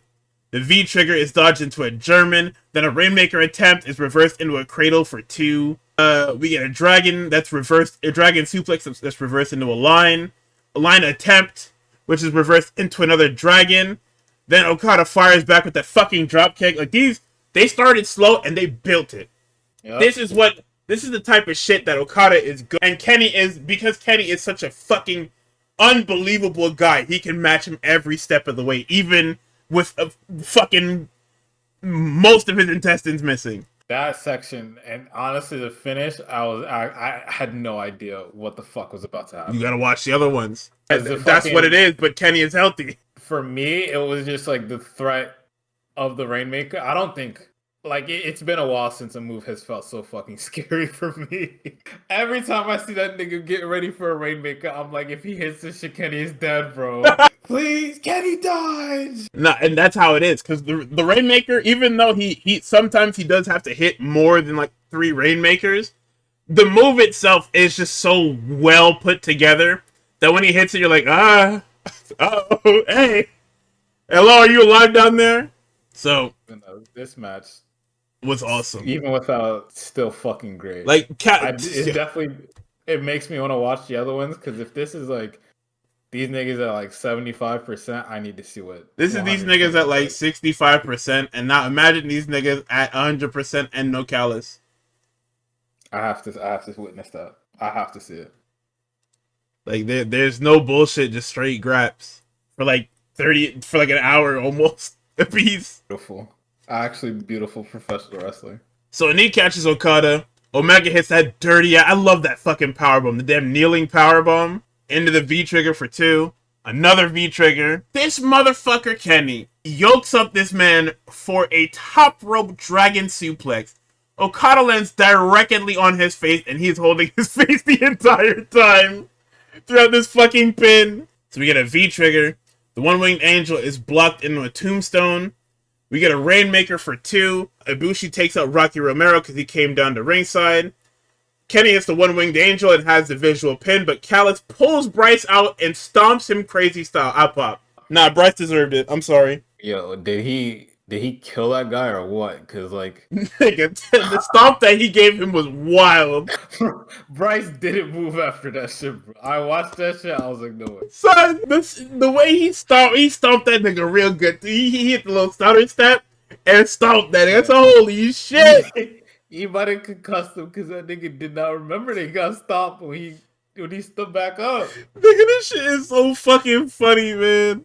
Oh my god. There's only one nigga probably in the arena that would do this, and he's within like 10 feet of you. You don't remember that he did this? Yeah. What happened? So Aubrey runs down as Kenny hits another V-trigger. One-winged angel attempt is turned into a Rainmaker for 2. This is when I said, I wrote it in my notes. They're hitting the final gear. Strike extend, V-trigger, drop kick, Rainmaker reversed into a cradle. Okada with the damn spinning Oklahoma Stampede and then hits him with the fucking Rainmaker for 3. Oh my god, it's just runaway train, man. And that's what I love about finishes like that. Is that in Japan, when a nigga wins, bro. I'm gonna hit you with 3 of my biggest fucking moves back to back, and you're cooked. You're finished. There is no thought about what happened in this match. And the reason is I'm allowed to believe that the reason is because you were better than one guy was better this time. That's why he hit all his moves and he won. Like, it's just it can all be so simple, but no, I have to have flash pins and I have to have fucking 3.1 kickouts and fucking all this other bullshit. God damn, bro. Get the fuck away from me, man. She was booking it. So, in our main event, the most important match of the entire weekend. I'm sorry, Evolution, but listen. There was a lot riding on this. There was so much riding on this that a lot of niggas had constipation. Like, it was crazy. Niggas woke up in a cold sweat that morning. They're like, damn, Hangman might not win tonight. niggas sitting on the edge of the bed like SpongeBob, bro. Oh my god, bro. Some niggas had trouble sleeping the night before, bro. Golly. This shit was crazy. So, it's Hangman Adam Page versus champion Jon Moxley. Texas death match for the AEW World Championship. So, for the challenger's entrance, we have a what is that? What is that called? Do you know what that's called? Where Shorty's like whistling into the mic, and I don't know if that's like actually called anything. Probably should have looked that up. But we have a little intro to Hangman, and then it happens. And then Ghost Town Triumph for the first time in I don't even know how long hits, and the emotion that I felt because I knew it. Like, they were waiting there. I said, I know he's going to come out to this fucking theme because he's back. I know it. Boy, them fucking horses pulled up, and I heard the music. Nigga, I almost shed a fucking tear. What was that shit I posted? Why are you crying so fucking loud? Nigga, Hangman is fucking back. He's clean shaven. He's got his fucking actual chaps on. Oh my god, man. That's a fucking baby face, bro. Rest in peace, Black Hat, though. I'm not gonna hold you. That's a fucking banger right there. But the agenda calls for the fucking babyface team, nigga, so I'm gonna have to sit this one out. God, nah, that Black Hat shit, we're done. That nigga's not evil no more. He's back, okay? His soul has been healed. He's literally given up everything. He's reconciled with fucking Daniels. He's reconciled with fucking Swerve. To a degree. Ospreay's literally brought him back. He feels loved for the first time in fucking months. Years, probably. Oh my god. He's back, bro. And listen. I love Hangman. I loved Hangman's first title run. I had a problem with these niggas because I had a problem with all the elite niggas for not squashing the fucking brawl out shit and being normal people about it so we could, like, make money. And I won't lie. I had a problem with them niggas over that. I had a problem with everybody involved with that shit. Because that shit was just dumb. Because it was such a stupid... Okay, you niggas fought. Be adults. Most of you niggas are 30-something, 40 years old. Hurry up, man. Hangman, the youngest nigga that's in this fucking predicament. Everybody figure it the fuck out. So I'm not gonna... I was mad at all them niggas. Because the stupid shit like this... The stupid shit like what was happening... The Bucks are... I'm used to the Bucks doing dumbass shit like that. So it don't bother me. But it was dumb that whole thing was fucked up for so long, and it's still fucked up. But whatever, man. I love Hangman. So let's see. Moxie comes out on the back of a truck with the Riders and Gabe Kidd in tow. As Moxie is walking to the ring, some nigga puts his hand down, and Moxie gives him the most you dead ass face as he walks to the ring. Yeah, if it was me, I'd do the same shit if I was there. All right. Tuck's putting his little black ass hand out. You know, when the music hit for the Death Riders, I actually closed my eyes and imagined I was also... You niggas are so ill, man. Niggas had to do it one more time just to get the feeling back. Because the prices is going up after this. Oh, hell yeah. Them prices are super up. Babyface champion, product hot as shit. It's over, baby. 300 starting for these AEW tickets. Once Chapel Road shows up, it's over, bro. We're actually done. Oh my god, this shit about to be priced out of my AEW events. No. How could this fucking happen? Now we're gonna have to go to the damn theater screenings for the AEW shows. Yup. I'm gonna tell my kids, yeah, I was there when fucking Coke got his head blown off. Need to buy that on the fucking AEW shop, the $400 acrylic. Oh Someone my posted god. Philly residency prices. They're higher than what. When is that shit, by the way? It's August. It's August, September. All right, because we might have to pop out to one of those. I gotta see what this next 2 weeks. I'll be finding out some very critical information about the state of my fucking career. But all goes well. I'm not going to an NXT show. Hell no. If I see Nigga, Jasper show in real life, nobody would ever, I might get upset. nobody would ever. If anything, I would only want to go to a fucking NXT show to watch Javon Evans wrestle. But if he wrestles the wrong nigga, I'm gonna get upset. It's gonna be him and Jasper Troy forever feud. However, the AEW shows, I got my one Osprey show ever live, so I doubt he's gonna be back in time. But like, I don't know. Sure, somebody else will make an appearance. I get to see. Did I get to see Hangman? No, I mean I kind of saw Hangman at fucking Dynasty. He was there and he was evil still. And then the Bucks fucked everything up. He was evil. He was evil. Well, he wasn't evil as fuck. He was actually about to do a good thing, and then the Bucks fucked it up. So this match starts, and it is the most metal. Oh my god! Oh my god! Oh my god! Nigga, these niggas face off. Moxley pulls a fork on this fucker, and then he pulls out his own fork, and I said, "Oh my!" Yep. Then they start grappling. Hangman puts him in a triangle and starts forking this. Oh my god! The blood splatter, nigga. I'm watching this in the basement of my aunt's crib. I'm like, this is real Graps, nigga. What the fuck? Yep. Oh my god! He forks him so crazy, and there's just blood everywhere. I said, holy shit, nigga! There's a body slam under a barbed wire chair. He's grinding the barbed wire in the Hangman's face. I said, man, Jesus Christ. They were on it that day. They were cooking so bad. Jesus Christ, that fork was real as shit. Oh my god. No, nigga, trust me. He got all of that. He fucked him with that shit. Nigga. He got all of that. That was the first thing I seen. I said, wow, this is going to be the greatest match ever. John Moxley's one of the realest niggas ever, bro. Like, so that's normal to him. That is a normal Mox spot. He loves that. He lives for that shit. We're going to arrest Adam Copeland, all right? Because there's no reason why, nigga. I do this. Nigga, we gotta arrest Tony Khan too. All right. Let's take a pause here, right?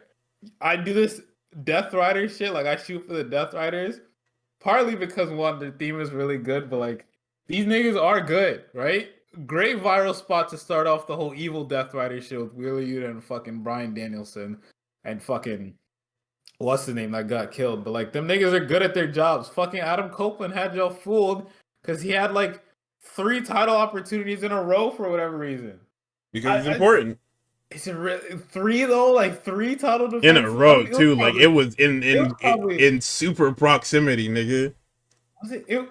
I'm not mistaken, right? It was 3. It was. I know one was at a PPV. One was at like Revolution. He got Revolution, and then he got the Dynamite after, and then I think that was it. I think it was that he had Grand Slam Australia with what's his name. Or maybe he had one a little bit before as well on Dynamite again. I don't remember. What was it? I think it was at Grand Slam Australia. It was him and Switchblade. Oh yeah, and then fucking there was just mad opportunities, mad pull apart brawls with the fucking Switchblade, Willow Nightingale. They fucking stole the briefcase and then they begged for the Revolution match, and that was a whole thing. It's too much. It was too much. That build had niggas fooled. They thought the Death Riders were fucking whack. They thought John Moxley was not him. They were calling him the worst Shield member possible. It was fucking crazy. All right, this is a fucking hooper.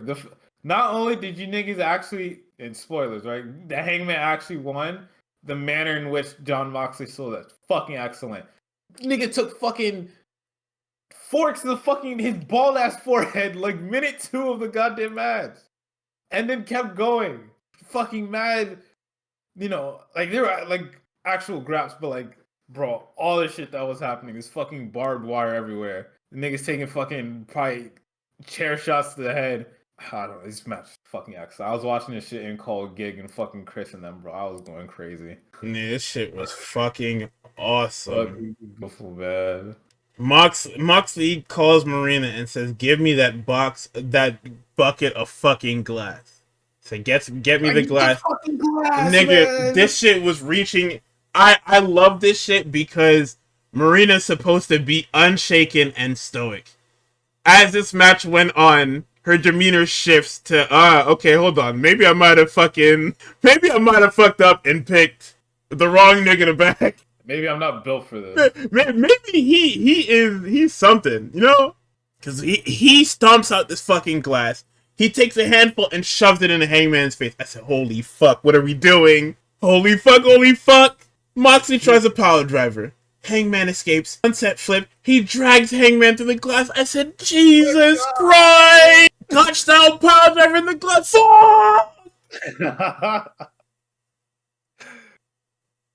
Second rope bomb into a chair bridge. Hangman escapes and hits the damn superplex. Or tries the superplex. Moxley uses the barbed wire. Moxley is on the top and he's doing something. Hangman switches these fucking reverse chair bridges around, and then he power bombs Moxley, and I said, fuck! Bro, it's just violent. He hit this nigga into a chair bridge. Mox naturally just rolls over in agony onto the glass. Camera cuts to the audience. Everybody has their fucking head in their hands. Everybody is fucking mortified, because what are you doing? This is my God. You can't, nobody else can do it like him, bro. He's fucking brilliant, man. I know every day those niggas are sick that they let him go. I'm gonna say he's the best Shield. Them niggas are not doing anything like this. I know they wouldn't let him do anything like this, but I know they are sick to their fucking stomach. He's the best Shield member. I don't care how big the pops are. I don't care how many times Roman returns. I don't give a fuck. That Roman Reigns shit does not move me. I said it in Discord. I'm tired of it. I'm done. I don't want to cover no Roman Reigns, nothing no more. I'm finished, bro. I'm tired. It definitely moves me more than Seth does. But Seth has always had that fucking problem where he's fucking boring. His in-ring isn't boring, but everything else is fucking boring. I don't know what it is with this nigga, bro. I don't know who he's modeling his promos after, but he has to pick somebody. This shit is boring, and it's been like this for fucking 10 years now. Talk too goddamn much. Jesus Christ. You can't start a show with a fucking 15-minute soliloquy every week, man. Get some fucking whimsy. Fucking dress up as a security guard. No, please, don't do none of that. All right. So after they do all this glass shit, this match actually just devolves into fuckery. Yeah. So Yuta comes in, he gets dropped. Hanger hits Angel's wings on the Moxley. He sets up a buckshot. Marina interferes by getting on his back. Hangman DVDs to her through the fucking table. I said, holy shit, man. Go. What are we doing? Hell yeah. Brother, he dead-eyes Moxley into the glass. I said, golly. That's my demon Marina Shafir, but like, fuck. Yeah, the Deadeye was crazy. Claudio flies in to run interference. Death Riders are taking over. Ospreay runs down to help, and boy, did they kill him crazy style. Nigga came out solo. Like, what? Swerve let him get killed like shit, and we're not going to talk about this ever. Man. They're going to talk about it when they come back. Ospreay said, hey, where were you, man? Hey. Where the fuck were you? No, it's crazy, right? Because I know they don't have a storyline reason as to why why Swerve didn't come out. The reason is that they were saving the Swerve thing for the absolute end, right? Yeah. And it's just like, it makes Ospreay look fucking crazy because he came down here by himself, 1v7, and got his ass beat to shit. Bro, I literally was sitting here like, all right, they have the chair set up. Swerve's gonna come out and save Ospreay before. Oh, Claudio just fucking. Claudio stomped the fuck out of him, boy. And it's gonna be some shit to where Swerve is just like, oh, I was conflicted. I didn't know if I wanted to help. You know, it was a last minute decision, nigga. I died, bro. Oh, but it's okay, I mean, at least we keep our EVP status, right? Nigga, fuck you. Actually, fuck you, man. Moxley escapes another Deadeye and tries to sleeper Hangman as Medical comes to get Ospreay. They do the suplex through the off the apron through the double barbed wire tables. I thought it was over. I saw that. I was like, oh my god, they get up at 9. Moxley is losing it. Oh my god. He is covered from head to fucking navel in his own blood. It's not even a Hangman's blood. It's all his. Like, oh my god. Hangman drags himself through the glass to confront Moxley. I said, holy fuck, what are y'all doing? They exchange blows. King Kong lariat. He bites the fucking face. Or no, Moxie bites this nigga in his face and hits him with a gotch style. He floats over into the bulldog choke. Hanger gets up at 9. He hits a Death Rider onto an open chair. Hanger back up at 9. Moxie calls for this fucking plastic bag because he's had it. He's like, okay. Alright, I got something for you, nigga. Hey. Yuta brings it to him, and then here comes... this is where the match lost stars for me. Unskippable Darby Allin cutscene.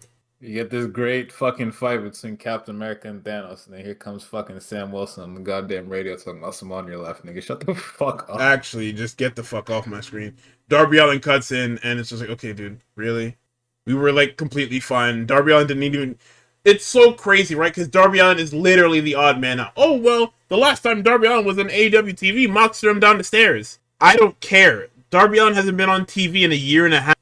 He has literally no stake in this current program. He does not need to be here.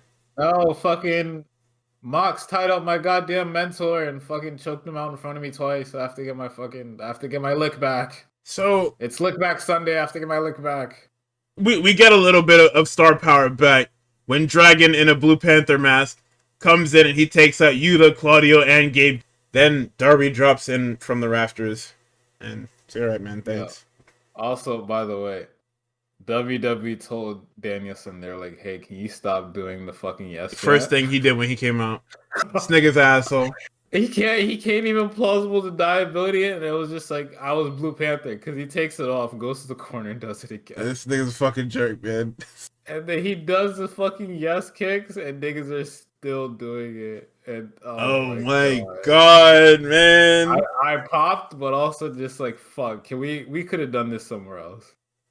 Because apparently we find out the nigga wasn't even cleared. The nigga did a whole he did, but nigga, we are in the middle of this fucking match, by the way. Yep. Hanger hits a buckshot. Darby, for whatever fucking reason, hits a coffin drop on everybody else. And it's all right, man. Move. Are you done for the night? Are you gone? Can I fucking lock back in, or are you just gonna keep popping up all over fucking place? Darby was up there the entire time, by the way. Oh yeah, no, that Dragon suicide dive was fucking crazy because he went over the ropes, and then he turned and he went head and neck and back first into that barricade. I said, damn it. Yes. This nigga is a monster, man. He's evil. A second buckshot has hit the towers. Both men scramble to the apron. Deadeye through the table. Moxley is down to 9, and Marina drags him to his feet. The Bucks shotgun Hangman with the craziest double super kick I've ever seen, and hit him with the EVP trigger. Mox and Marina get the fucking nail bed. Curb stomp onto the nails. Arm shift onto the nail. I said, whoa! Bro, that actually one of the most fucking notorious pieces of equipment I've ever seen is this fucking nail bed, man. Like, it's just, oh, man. Where's this shit at? Hangman makes it back up at 9 and then collapses. Moxley says, okay, get me that fucking key. I'm gonna show this motherfucker this shit. The look on Marina's face tells you the whole story. She is now scared because this nigga has lost his fucking mind. So Marina goes to get the briefcase. She's handcuffed to the table. Fucking Nana pops out like a goddamn cartoon character, hits his little dance. And you know what that means. Now that Nana is here, Swerve is not far behind. So Swerve appears with the chain, lays out the Bucks, and then he faces off with Hangman. Hangman has the craziest look on his face because he doesn't know if Swerve is here to help him or to fucking ruin everything. Swerve throws him the chain. Hangman is still wide-eyed. He quickly, like without thinking, wraps the... Mind you, this is what fucking Cody Rhodes should have done. Hangman looks at this chain that has been thrown to him for 2 seconds before wrapping this fucking thing around his hand. Moxie turns around and gets fucking leathered with this goddamn thing. He wraps the chain around Moxley's neck, tries to Hangman him. Moxley gets away, and then let's see. He tries to get away. Moxley gets hit with this buckshot and lands back first onto this fucking nail bed. And it's like, oh man. Hangman wraps this fucking chain around this nigga's neck. Bro. Throws him over the top rope. This image of Moxley screaming on this bed of nails is crazy, bro. This nigga looks like fucking them old ass fucking low quality pictures of fucking MC Ride screaming when there's all the damn static. Yeah. He hangman's Moxley over the top rope and pulls that chain back. Moxley, it like a wild animal, is grabbing for anything to be able to fucking release this chain from his neck. He's calling for everybody to come help him. Nobody's coming to help you. That don't work. Everybody's dead. And then Moxley finally has to tap out. The roof comes off of this fucking building, man. Nigga, there was a video of, I think the last time Mox got hit with the fucking hangman and he tapped out, Mox sold it in the exact same way. Cause there's only one way to sell being choked out, nigga, being fucking lynched. There's only one way to sell it. But like the way that like he kind of leans up and then like hangs a little bit with his hand before tapping out, he did it the exact same way, and I'm pretty sure it was just as long too. He's a genius, man. He's a fucking goat, man. This is my dog. He's a fucking genius. This is one of the best evil niggas ever, bro. Oh like, man, he gets help in his matches, but like he's a very believable wrestler to where I can believe. Yes, he's the real deal. That's what it is. I can beat all of these niggas, but I choose to fucking have my fucking evil ass crew with me because I fuck with these guys. Like, these are my little young boys, you know what I'm saying? And that's the problem that wrestling has with the evil faction head, is that they all turn chicken shit. The whole thing is that I need the faction to win. Moxley doesn't necessarily need the Death Riders. He has them because he uses them to accomplish goals. If he needs somebody killed, he doesn't have to worry about it. Yeah. It's why Roman's reign bothers me. Because Roman should be the same type of character, but he's literally just fucking scared of everything. Nigga, bro, the fucking images after this shit, fucking fantastic. Obviously, you get everybody's fucking favorite picture of the fucking month. This fucking Swerve. I know, I'm good. You get fucking Swerve sitting here smirking. Then you get fucking Hangman laying there. And then you get fucking, when it cuts to Mox, that nigga is like no memes, legitimately on blood. Yeah, like he I don't know how he did it, but that fucker heave and heaves to get that fucking blood going. Cause he was sitting in a like a legitimate pool of his own blood. Actual fucking pool, man. Nuts. Oh my god, Hangman finally gets the key to open up the case, and Memesy pointed it out to me because I didn't even catch it because I was too into the moment at the time. They didn't announce him as champion until he got the title out of the case. Yeah, the nigga like holds his hand up, but I don't think nobody's saying nothing. He opens the case and then they call him the world. I said, holy shit, like that. Oh my god, he really is, and it's sold by him looking around. He literally cannot hold back. And nigga just starts crying. Yeah, they do wait for him to get that shit out. It's so cool. Like they look everything. It worked. You have everybody. Excalibur and the camera crew also make note that dragons are still on the title, which means that after he killed Dragon, he literally just shoved this thing in a fucking briefcase. Didn't touch it at all. Which is fucking awesome. Like this was worth it. Bravo to everybody involved. This was a fucking fantastic pay-per-view, an unbelievable fucking main event. Like everything about this, it was just brilliant. I mean, I guess that's still around now. Yeah, for Darby Allin to kill them, to vanquish them. Yeah.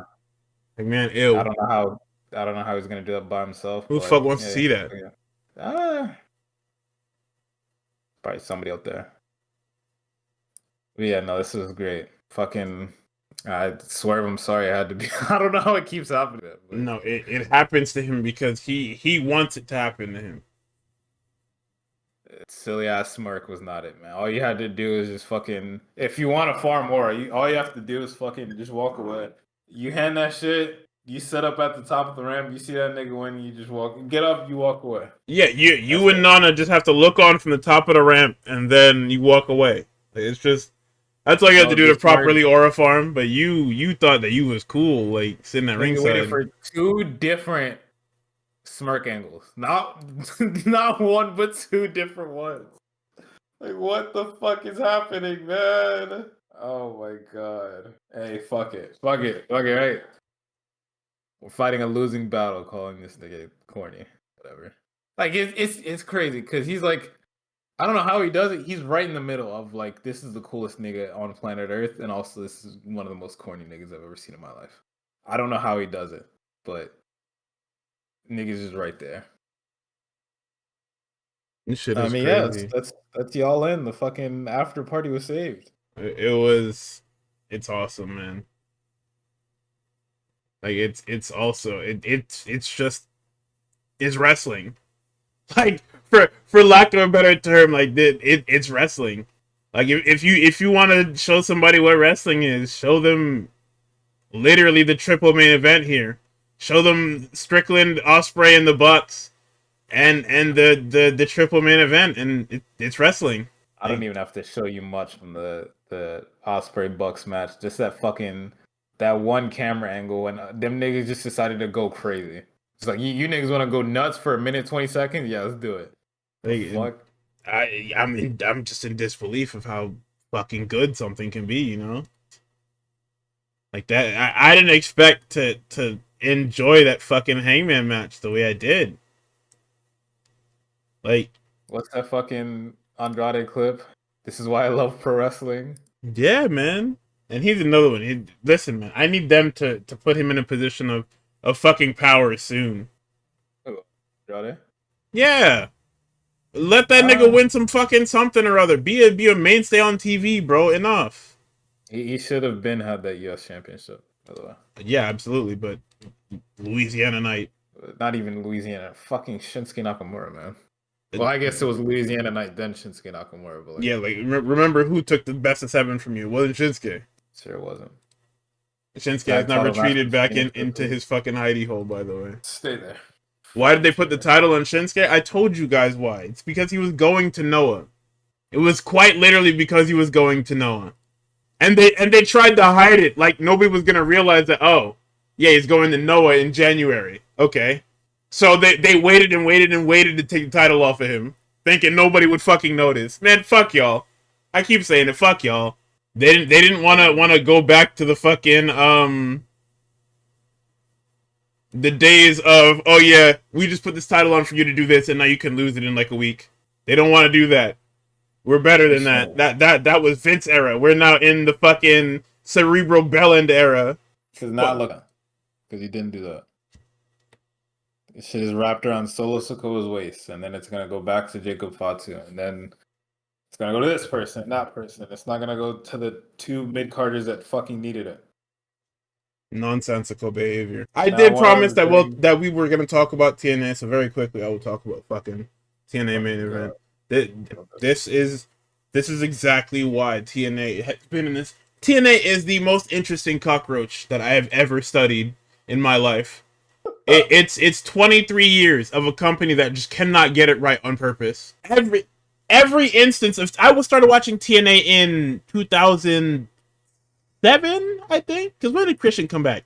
Christian came back in like 08, 09, right? So yeah, I started watching TNA around the time the Main Event Mafia started and Christian was about to be out of there. So that was like 08.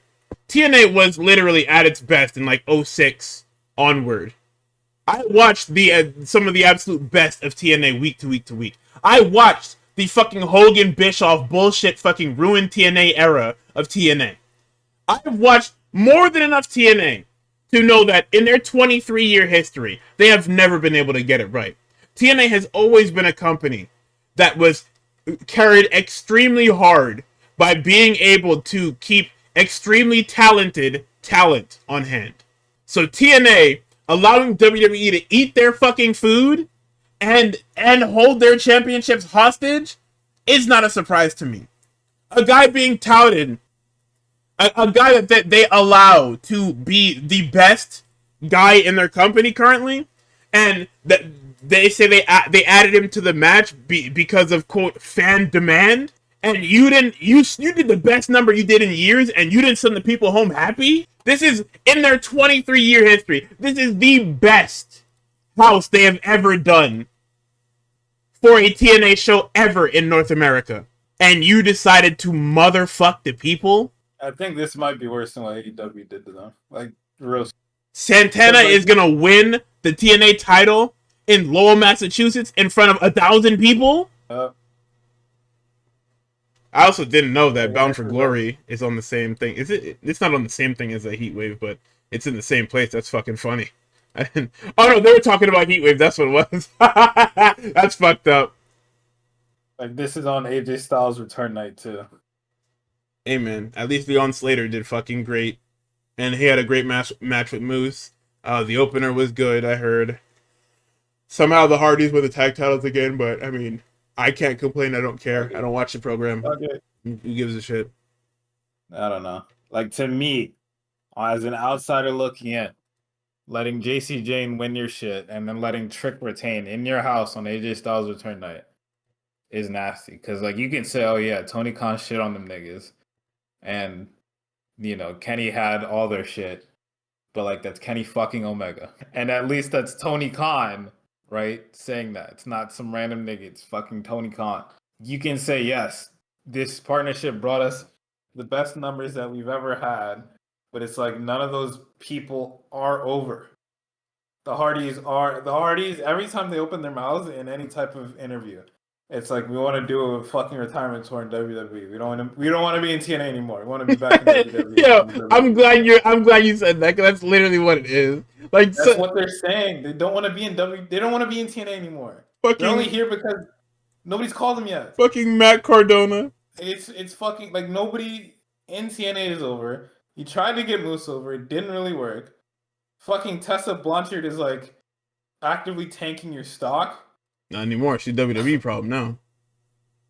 Yeah, Hey, that's what they won't hesitate to release her ass. Let this shit get 2 weeks of fucking you're a racist shit. They'll cut her soon. We're not gonna play with that shit. I don't think Ari Emanuel is gonna like that very much. All right, it's good heat, brother. Sure. Whatever you. If that's what they say in them board meetings, fuck it, right? Who else? Fucking the nigga that you were building up to be like an actual character, an actual human being, just lost to Trick Williams, probably clean.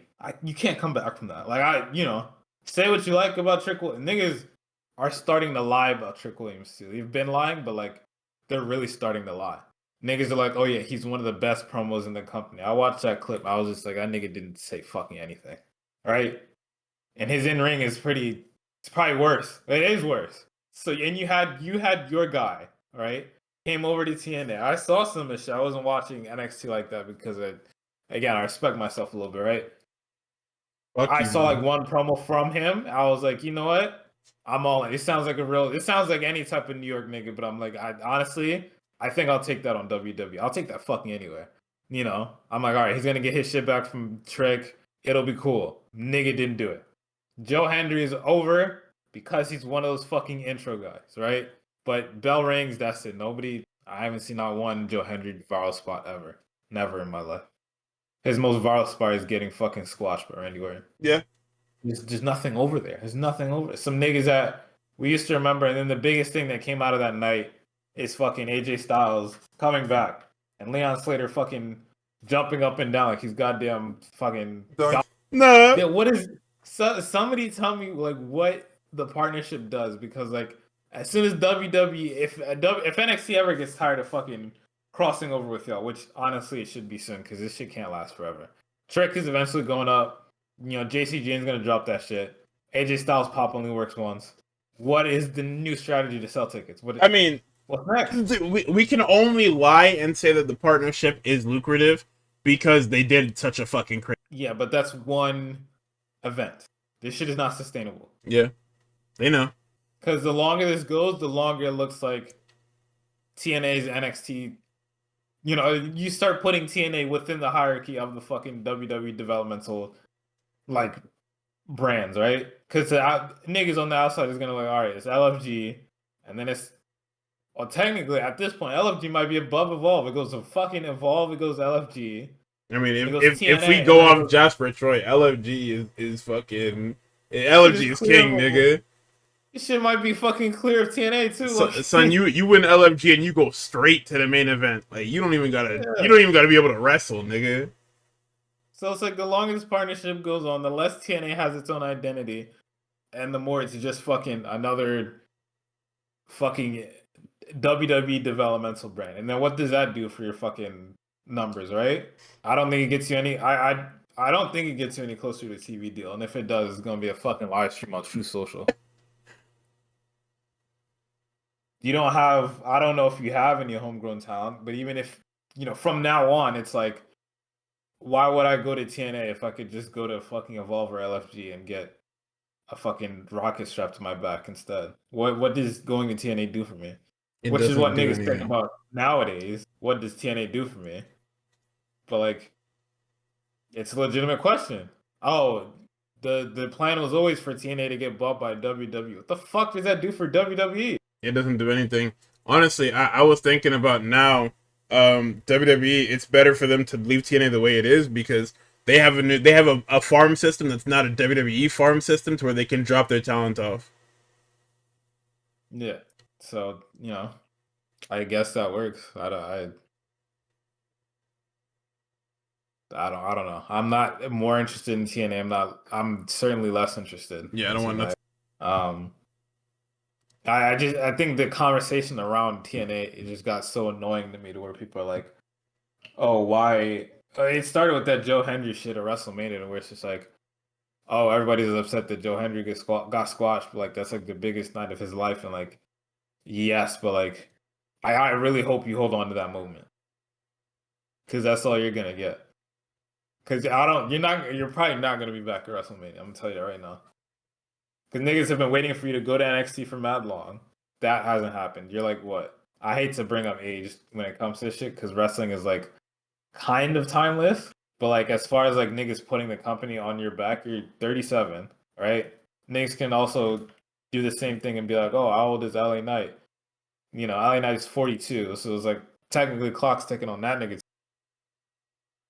Right? Cody's like recently 40, and that's the ace right now. But if Joe Hendry is below developmental, right? Right. He's not even in NXT. He's below developmental. By the time he gets up to NXT, his bag is already cooked. His biggest pops are probably behind him. By the time the nigga gets up to the fucking main event, who's gonna care? Yeah, that's why they sent AJ Styles to poach Leon Slater. Yeah. Dude, son, I read that shit and I was crying. Because I saw the AJ Styles return. I don't even know what the fuck it was for. It's Slammiversary. It's TNA's anniversary, so who better than Mr. TNA? Did he wrestle? Fuck no. Are you crazy? Was he on comms? Fuck no. You crazy? Did he just dap up Leon Slater and that was it? Yes. Okay. Yeah, he's definitely posted. There was a thing that I've seen where they were talking about discussing a potential match for Slammiversary, and then WWE said, "Yeah, fuck that." Yeah, because they gotta have him wrestle Dirty Dom in about 2 weeks. They also just didn't want to give them an AJ Styles match for free. I got borrowed time on AJ Styles. Nigga was just hurt. You think I'm giving you AJ Styles matches, bitch ass nigga? That is pretty true. But anyway, we are like well over time, which is crazy because I thought that we were gonna be done in like an hour because the way we were going at first. Because the NXT show and Saturday Night's main event had nothing to fucking talk about. Yeah, again with this fucking counter programming shit. I hope now that Triple H got his fucking ass whooped up and down, nigga can give this shit up. Nope. Cut it out, nigga. You seen the shit? They said, "Hey, it was a success for us. We gonna keep doing it, and we gonna keep doing it, and doing it, and doing it." Evolution was a success for y'all. Exactly. Fucking Saturday Night's main event, colossal failure. Fucking Great American Bash, absolute colossal failure. Cut that shit out. Now you got a fucking Oldberg blowing up your phone talking about some. Yeah, I'm ready to go again. Nigga said, "I need to go again. I need to win this time. Get out." Your retirement. I need to win and I need to get my full speech off. Nigga, that was your retirement match. Go ahead. Actually, get the fuck off my line. Fuck out of here. Nigga begging to Triple H. The nigga that hates you is your boss. You lost, nigga. Yeah.